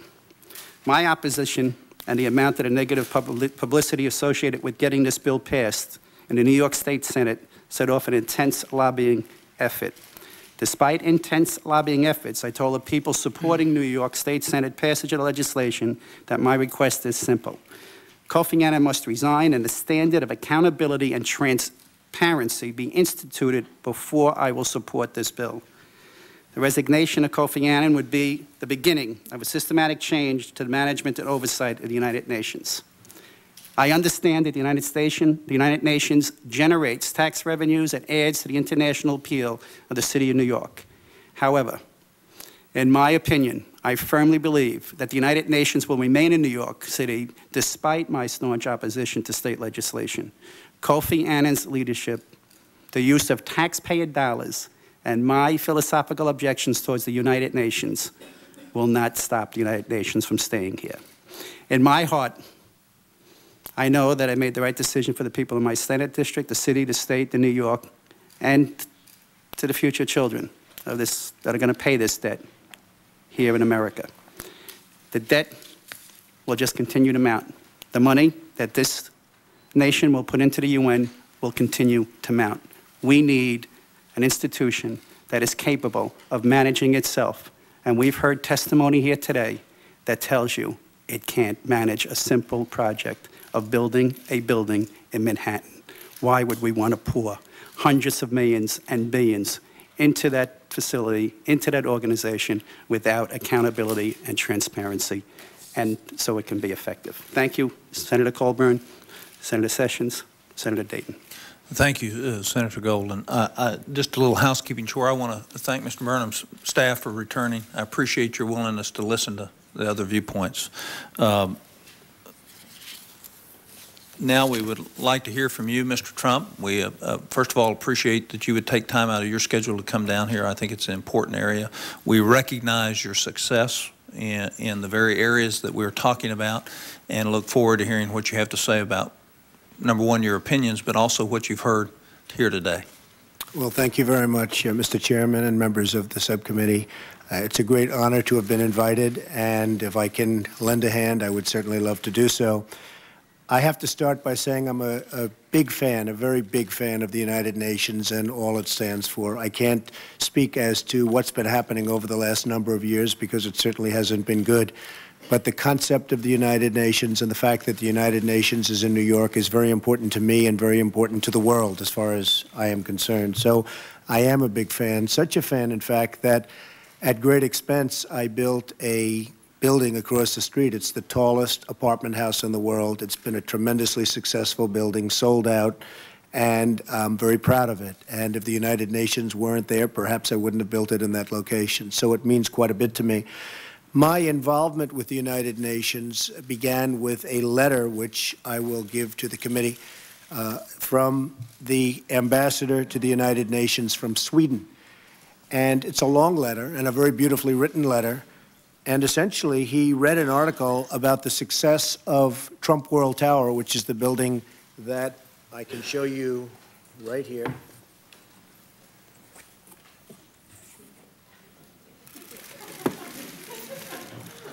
Which is, as you can see, very, very substantially taller than the United Nations, bigger than the United Nations. And he read an article in the New York Times saying that the building cost approximately $300 million to build.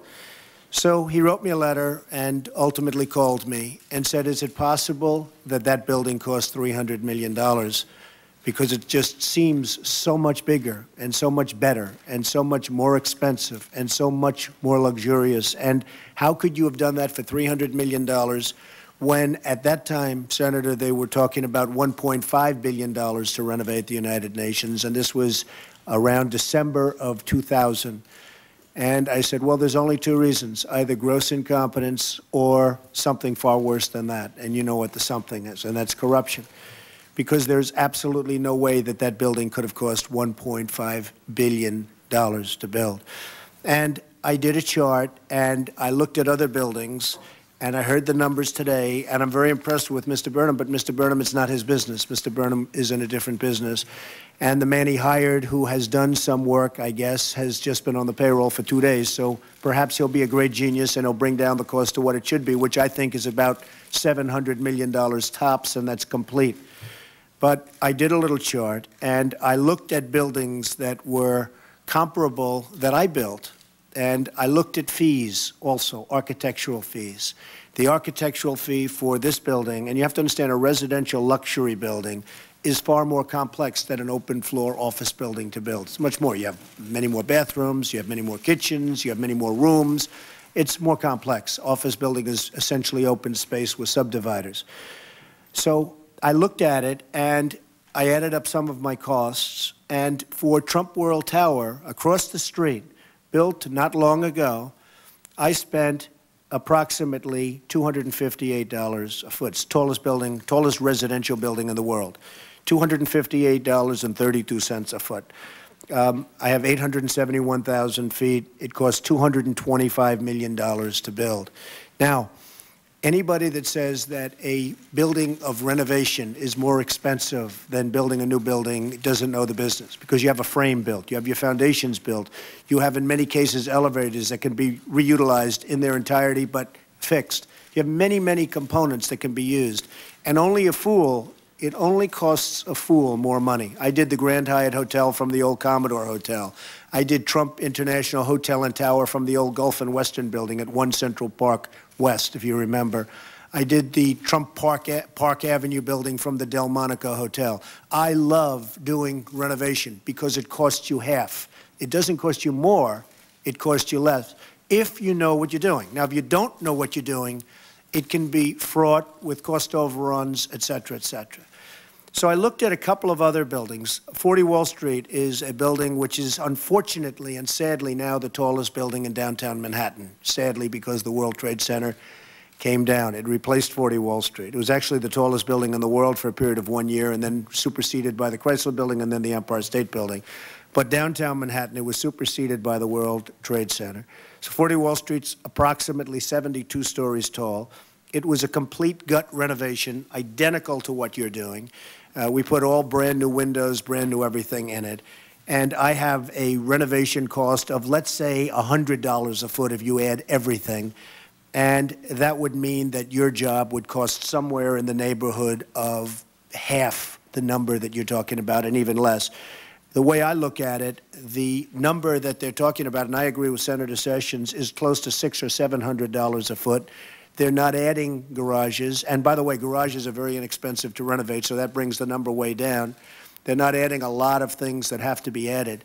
When I went to see the administration and when I went to see Kofi Annan, I was actually quite excited because I thought that I could save this country, this world, everybody, including myself, a lot of money just by sitting down and having a meeting. Unfortunately, as our great senator to my right said, there was just no response. They didn't really care. It got a lot of press. I walked into the room and I sat down. I felt like a head of state. I was sitting with Kofi Annan, and a door opened, and there were literally hundreds of reporters taking my picture. I said, what are we doing? I just want to tell you, I can build a building a lot cheaper. And that was the end of it. I wrote letters, and you have copies of the letters. I wrote letters after the meeting. I thought the meeting went amazingly well. I was expecting a call the following day from, whether it's Kofi Annan or his people. At that time, it was a man named Connors. I met with Mr. Connors. Mr. Connors didn't know the first thing about what he was doing. He didn't know whether or not the curtain wall was going to be new, old, and didn't even know what a curtain wall was. I said, what are you going to be doing with the curtain wall? He said, what is a curtain wall? Now, he was in charge of the project. The curtain wall is the skin of the building. I said, will it be new or old? He said, I don't know. I said, are you using New York steam or are you using a new boiler system? He said, I don't know what New York steam is. It's a very common form of heating in the building. He had no clue. And the price at that time was $1.5 billion. I mean, I don't know why it came down because the world has gone up, but it came down. That was in the year approximately 2000 to 2001. So he didn't have a clue. I don't know if he's still there. Perhaps he is. The one thing I found him very, very good at is that he didn't want to lose control of this project. He was a man that absolutely wanted to keep control of the project, but he didn't have even the slightest inkling of what it was all about, knew nothing about it. He then told me that he may move people out, he may not move people out, he didn't know, he thought he might, he wasn't sure, he just didn't know.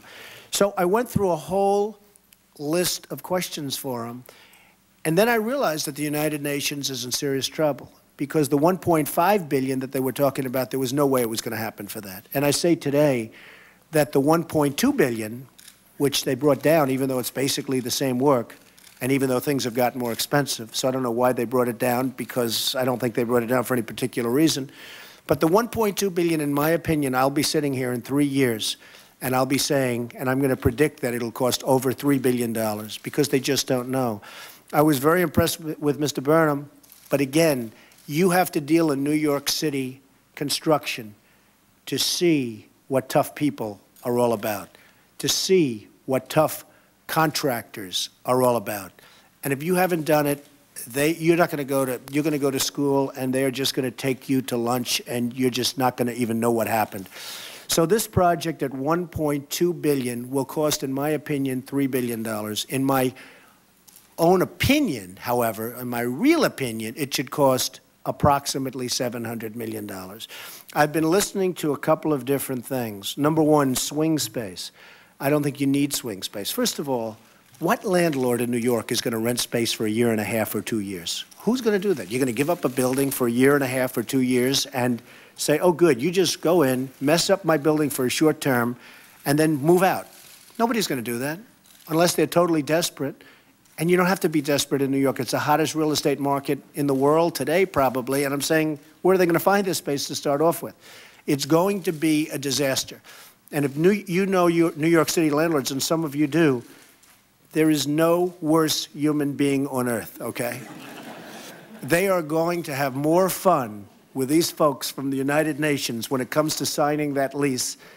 And the United Nations, their heads will be spinning. Assuming there's honesty, their heads will be spinning. So I don't know where they're going to get the space. They're going to have to pay so much.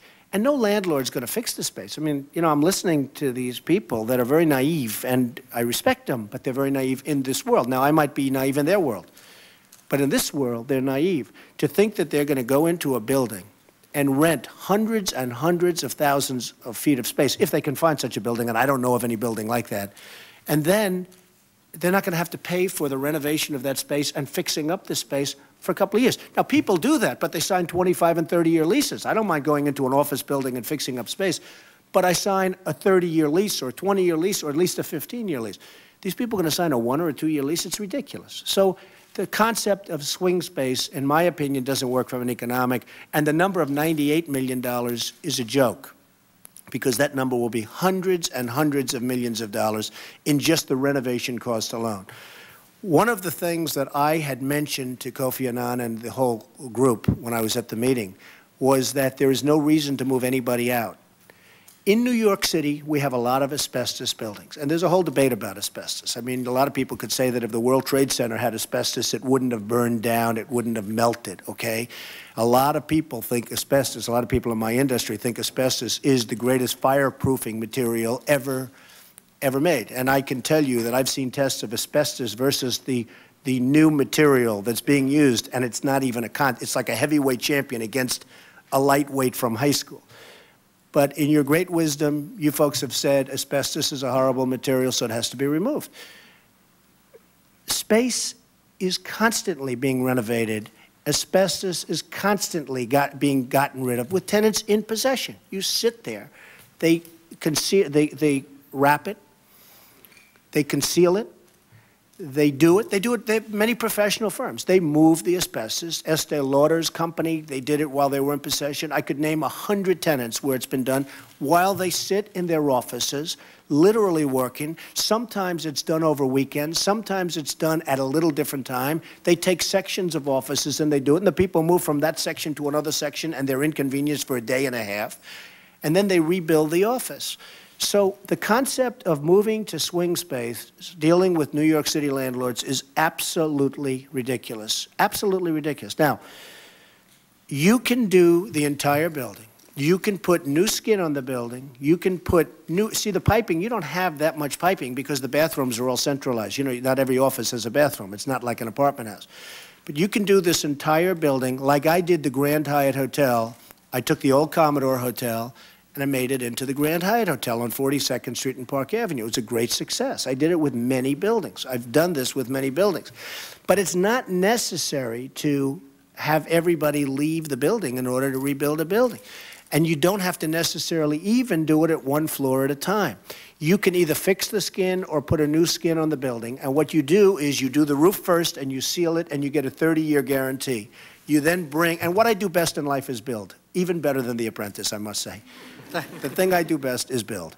But you put a new roof, as I did with the Commodore Hotel into the Grand Hyatt. You put a brand new 20 or 30-year roof that's a guaranteed roof. And now your roof is done, like an umbrella. And then you bring the skin down, and as you're bringing the skin down, you're taking the old skin off.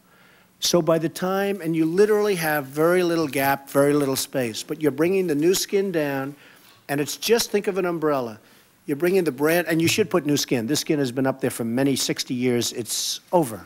Now, you can copy the skin identically. You can copy the color of the glass identically. You can bring in all the modern technology, including triple pane or double pane glass in terms of heat and cooling and everything else. But you bring the skin down, and as it's, you have scaffold, and as it's coming down, the old skin is coming off. Everything sealed up beautifully. In the meantime, inside, your pipes are going up, your asbestos is coming out, your electric is being redone. You have companies that do nothing but redo electric. Now, these are different companies. You have companies that do new electric. They wouldn't know how to redo electric. Then you have companies that redo electric. They don't know how to do new electric. I mean, it's just a specialty.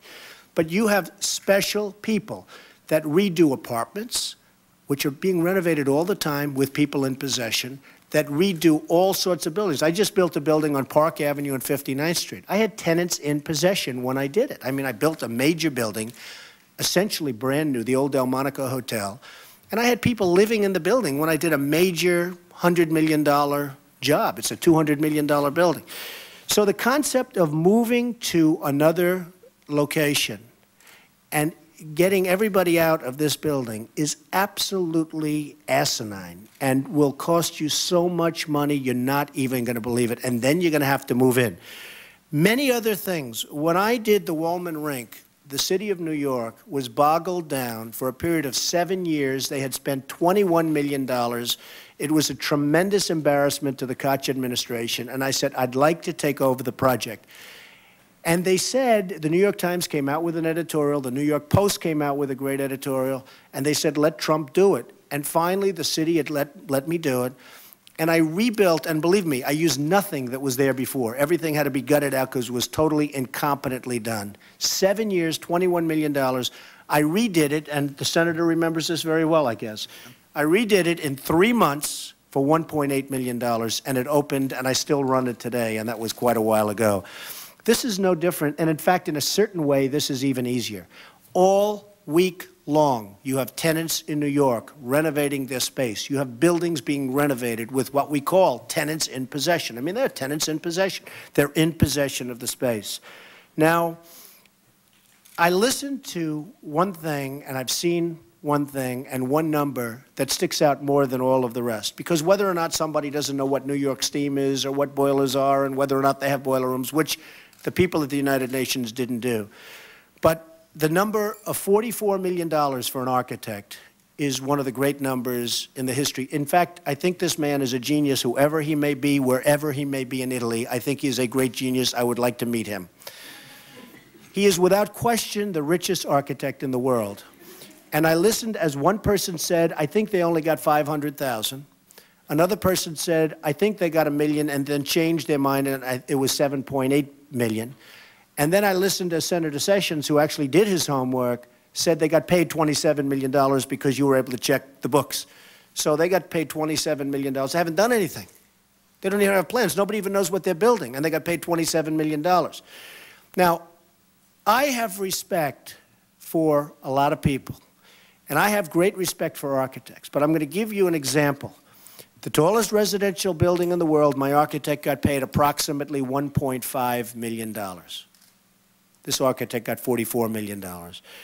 A building at 40 Wall Street, my architect got paid, believe me, peanuts, I think less than $1.5 million. In Chicago, where I'm building a building of 92 stories at the old Sun Times site, 2.7 million square feet, which is more than the United Nations. If you add up all of the projects that they're talking about, it's larger, substantially larger. I'm spending $600 million, and they're saying they're going to spend $1.2 billion. So they're spending much more. And this is a 92-story building with brand new structure, brand new foundations. I'm building all the roads. Mayor Daley made me build roads around the building. I had no choice. Otherwise, if you know Mayor Daley, you're not going to build the building. And he's a great mayor, but he made me do that. So all of this is $600 million, and they're spending 1.2. Now, there's no way they're spending $1.2 billion, in my opinion, and based on what I've heard. When they've spent $27 million and terminated the architect, there's big trouble. Because I don't think they have a new architect. So if they don't have a new architect, who's going to do the plans? And who's going to do the bidding? Because in order to do a job, you have to have a complete set of plans and specs. If you don't have a complete, finished, over set of plans and specs, you have nothing to bid on. There's no way you can bid. The worst thing you can do, and you said you were in the home building business for a while, the worst thing you can do, as you know, is start a job without complete plans and specs, because the subcontractors will eat your lunch, right? So it's one of those things. So they don't even have an architect. They spent $27 million, and they don't have an architect. Now, I have asked on numerous occasions to go in, and I would help them. I would love to help them. I don't want any money. I want nothing. I've made a lot of money. I don't care. I want nothing. There are lots of different, somebody said, what would be your dream on this site? Well, my dream is a dream that won't happen, but it's a dream that I might tell you.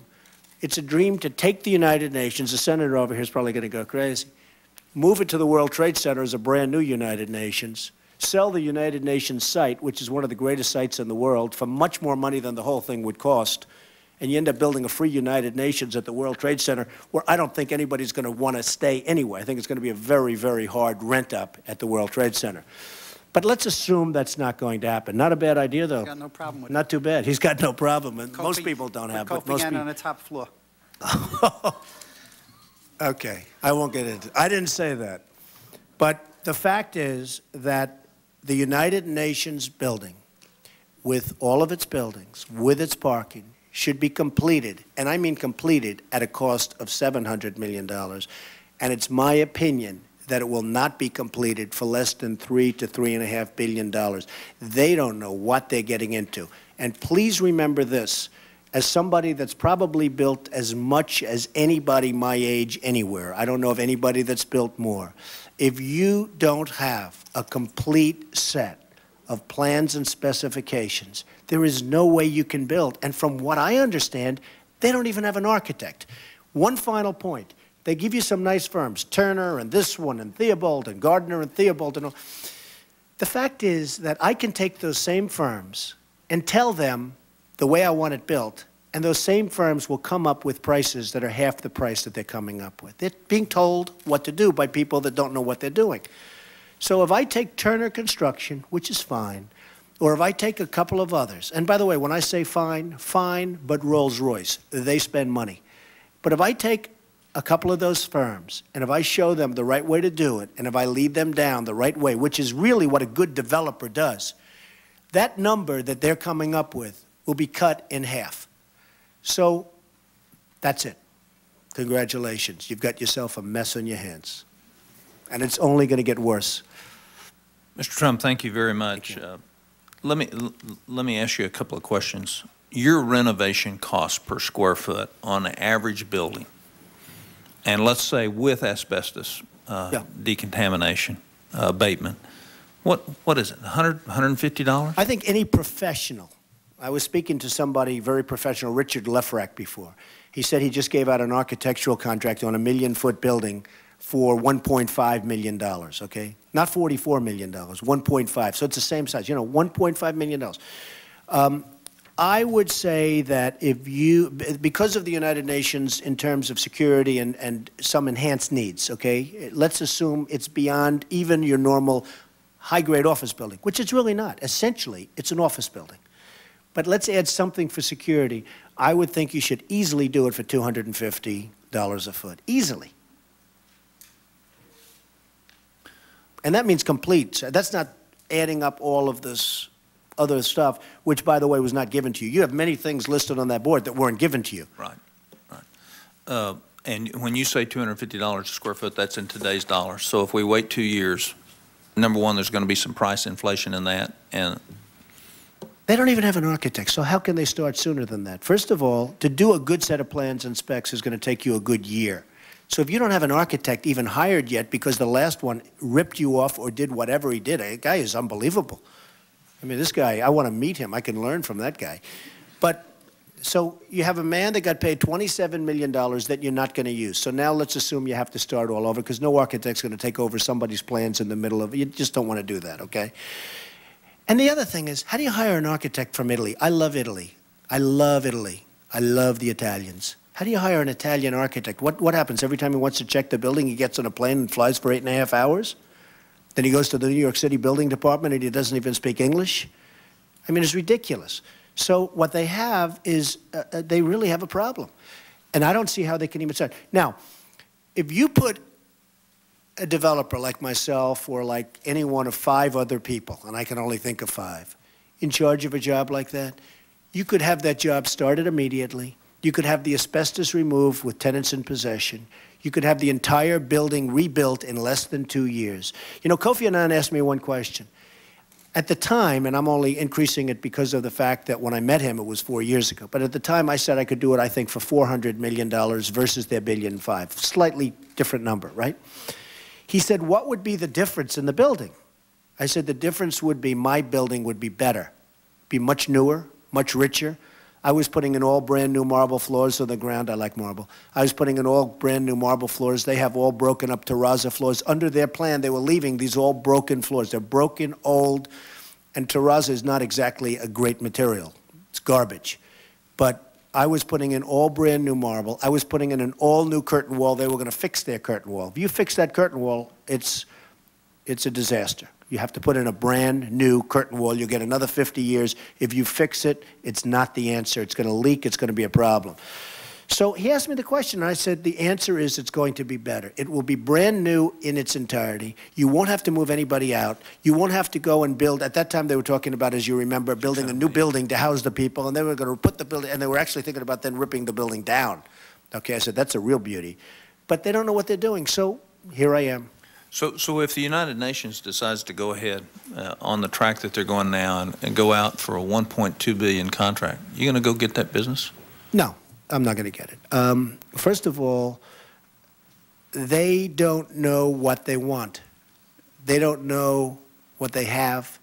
They have no idea what they're doing. It's a problem where you can't bid on a job like that, and I wouldn't bid on it anyway. I offered my services free. I wanted to save close to $1 billion, actually $1.1 billion at the time. I wanted to save $1 billion for the United Nations, for the world in a sense. I wanted to do it. I like doing it. I like doing the Woolman skating rink. I mean, this is a bigger version of the Woolman skating rink. That's all it is to me. And I said, I don't want a fee. I don't want anything. They didn't like the idea. Now, the senator would have his own reasons. He's stronger on it than me. But they didn't want the idea. Are you surprised, Senator, about that? No, I think that'd be a good location, and I did spoke in jest, and I apologize for the jest, but I think the downtown Manhattan would be a good site, or where it presently is, and I think you could do an outstanding job. Anybody could, as long as you have accountability and you have real transparency and you have real bids going on and real people managing these projects. I think that's not going to happen. I think it's a very interesting idea, but I think it's not going to happen. I love the idea of the downtown switch, sell the land, you'll make such a fortune on the land, et cetera, et cetera. It's not going to happen from a practical standpoint. It should happen, but it's not going to happen. But just in terms of the renovation itself, you have to get the right architect. I mean, there are architects and there are architects. You have to get the right architect. And you have to know who those architects are. I mean, I can only think of 5 architects that would do a great job on this building. You have to know who the architects are. You have to get your plan started. You have to do it as a renovation, and the renovation should be done quickly, effectively. And in my opinion, by the end of 2007, this whole job should be complete. Complete. It can be started immediately because of the fact that you're doing it the way I'm saying. Within 3 to 4 months of planning, you can start your contracts without extras. In other words, you can start what I call hard contracts, contracts without fluff and without extras. I think the entire job can be done by the end of 2007. I promise you, Senator, they won't even have the people moved out by 2007. One little follow-up. They gave us $1.2 billion, $482 million going to labor and materials, and $471 million set up for contingency and professional fees.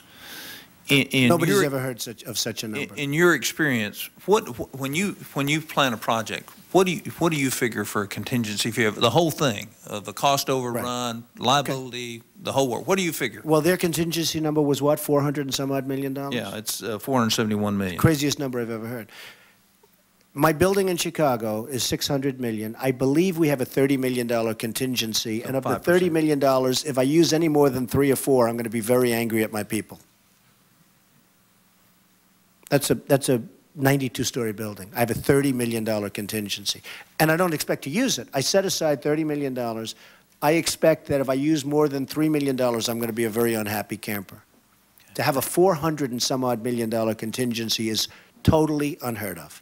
Thank you. Senator Dayton. Thank you, Mr. Chairman. Well, you build good buildings, Mr. Trump. Thank you. I go in them. I go to Napoleon, so I very good. Go in them. And when can you start? Well, I'd like to do, you know, it was amazing. The Swedish ambassador just piqued my attention, and he should get a lot of the credit for this. I mean, his letter is here. It's such a beautifully written letter, and it's written by a man of, I don't even know him. It's written by a man of great common sense. And you met with the Secretary General 4 years ago? 4 years ago. So, and I see here this United Nations General Assembly capital plan I referred to before is dated June of 2000. Right. So, I mean, this project now in 5 years, this project could have been done nowhere. Right. I could have built it twice. Yeah. I could have built it twice. How does the United Nations, or how does, you know, whoever it is, the lender, if we're going to be the lender, how do you regain control of the project? You start with a developer? Well, actually, Mr. Burnham said, I'd like to call you tomorrow, and I thought that was terrific. Honestly, I thought that was terrific. This is what I do. This is what I do the best. And I'm in New York, and as the Senator said, Senator Sessions, New York is a tough place to do business. And, you know, I've had great success, and sometimes you take your lumps. You have to know the contractors. I know every contractor in New York. I know the ones that are going to, I'm not going to say the word, there's too many wonderful women in the room, but I know the contracts that are going to, quote, take advantage of you. I know the contracts that are slow, contractors. I know the contractors that are fabulous, that don't ask for extras. I know all of them. I know the good ones and the bad ones. I told a friend the other day, he was doing his apartment, he told me the contractor. I said, don't use him. This was about a year ago. He got killed by this guy. He got killed. I said, use somebody else. He came to me the other day and said, I should have taken your advice. The United Nations people don't know. We have major slime in New York. And much of that is in the form of contractors. Isn't that a sad thing to say? And every one of them, I guarantee you, will find their way to the United Nations. Well,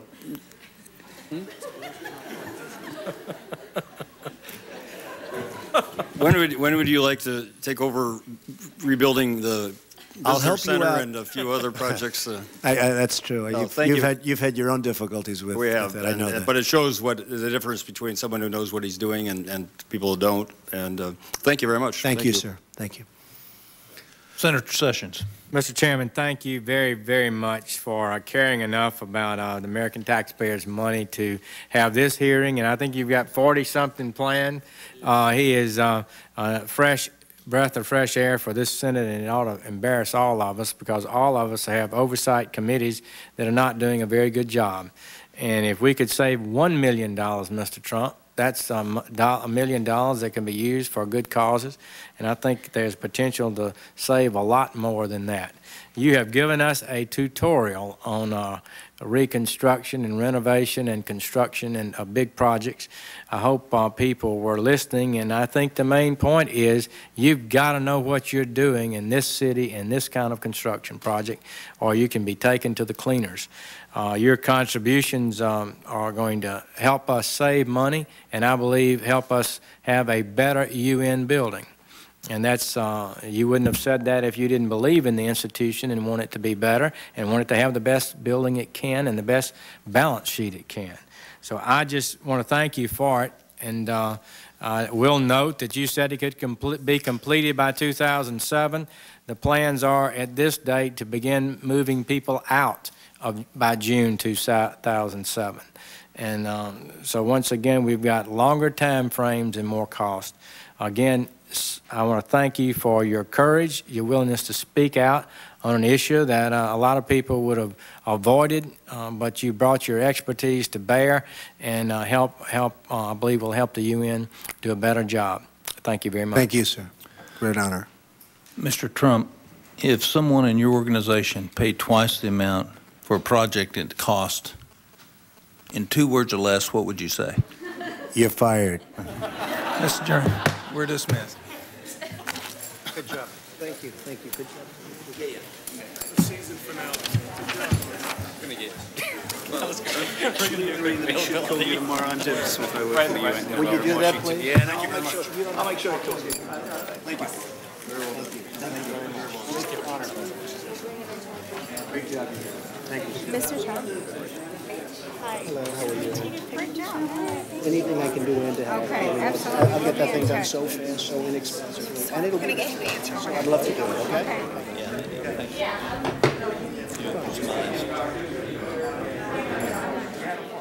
Yeah, we're not going to make this. That's good. I think this new guy, he can just start and he can speak. This may help him get started afresh. Well, if you get me involved in that, I'll make sure I watch your money. I don't want anything, but I'll watch your money. It looks like we don't have any. No questions?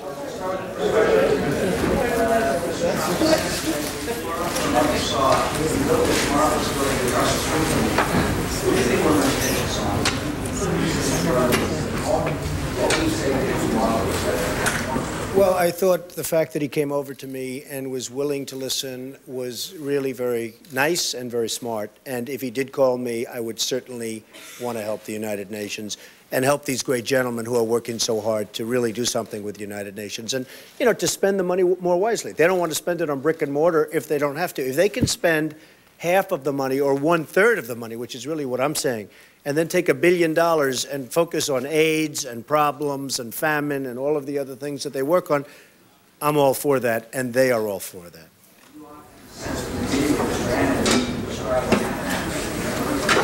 Well, it was nothing much. I mean, I received a letter, and the letter was, well, we're looking into things, et cetera, et cetera. So I was a little disappointed, to put it mildly. I thought he was going to call and say, get over here. These guys would have called and said, be over here tomorrow morning at 7, not 8, 7. But I never heard from him. He wrote a letter. It was a very nice letter, but it was a tap dance.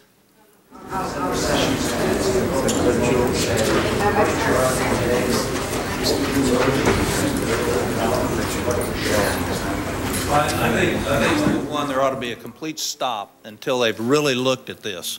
I think there's no question that this thing is a boondoggle in terms of cost.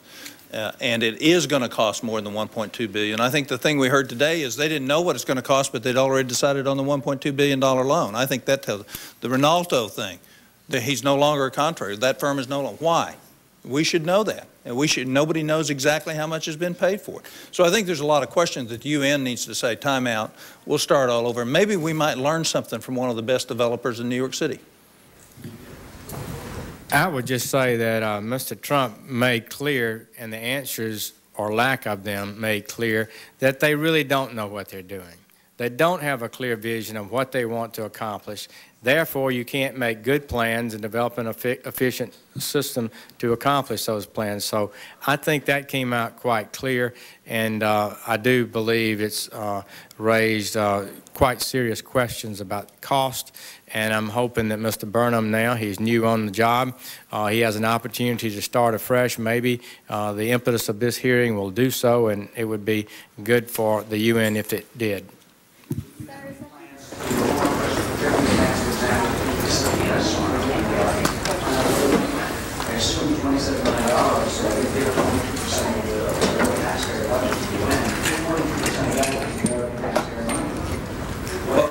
Well, I think the more important thing is to develop a culture of transparency, not just at the United Nations. We're having trouble with that in our own government, and we got to do that. We owe that to our children and our grandchildren.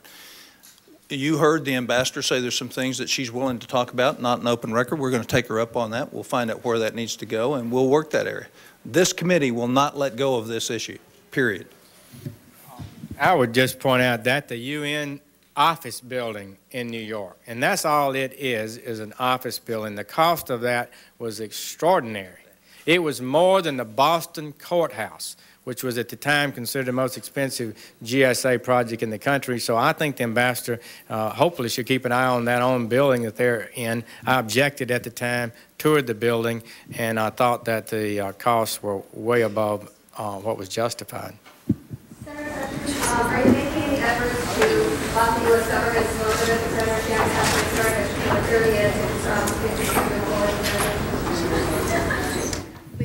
The Senate, by unanimous consent, did accept a limitation on the amount of the loan, requiring the Secretary of State to certify a need to go above that.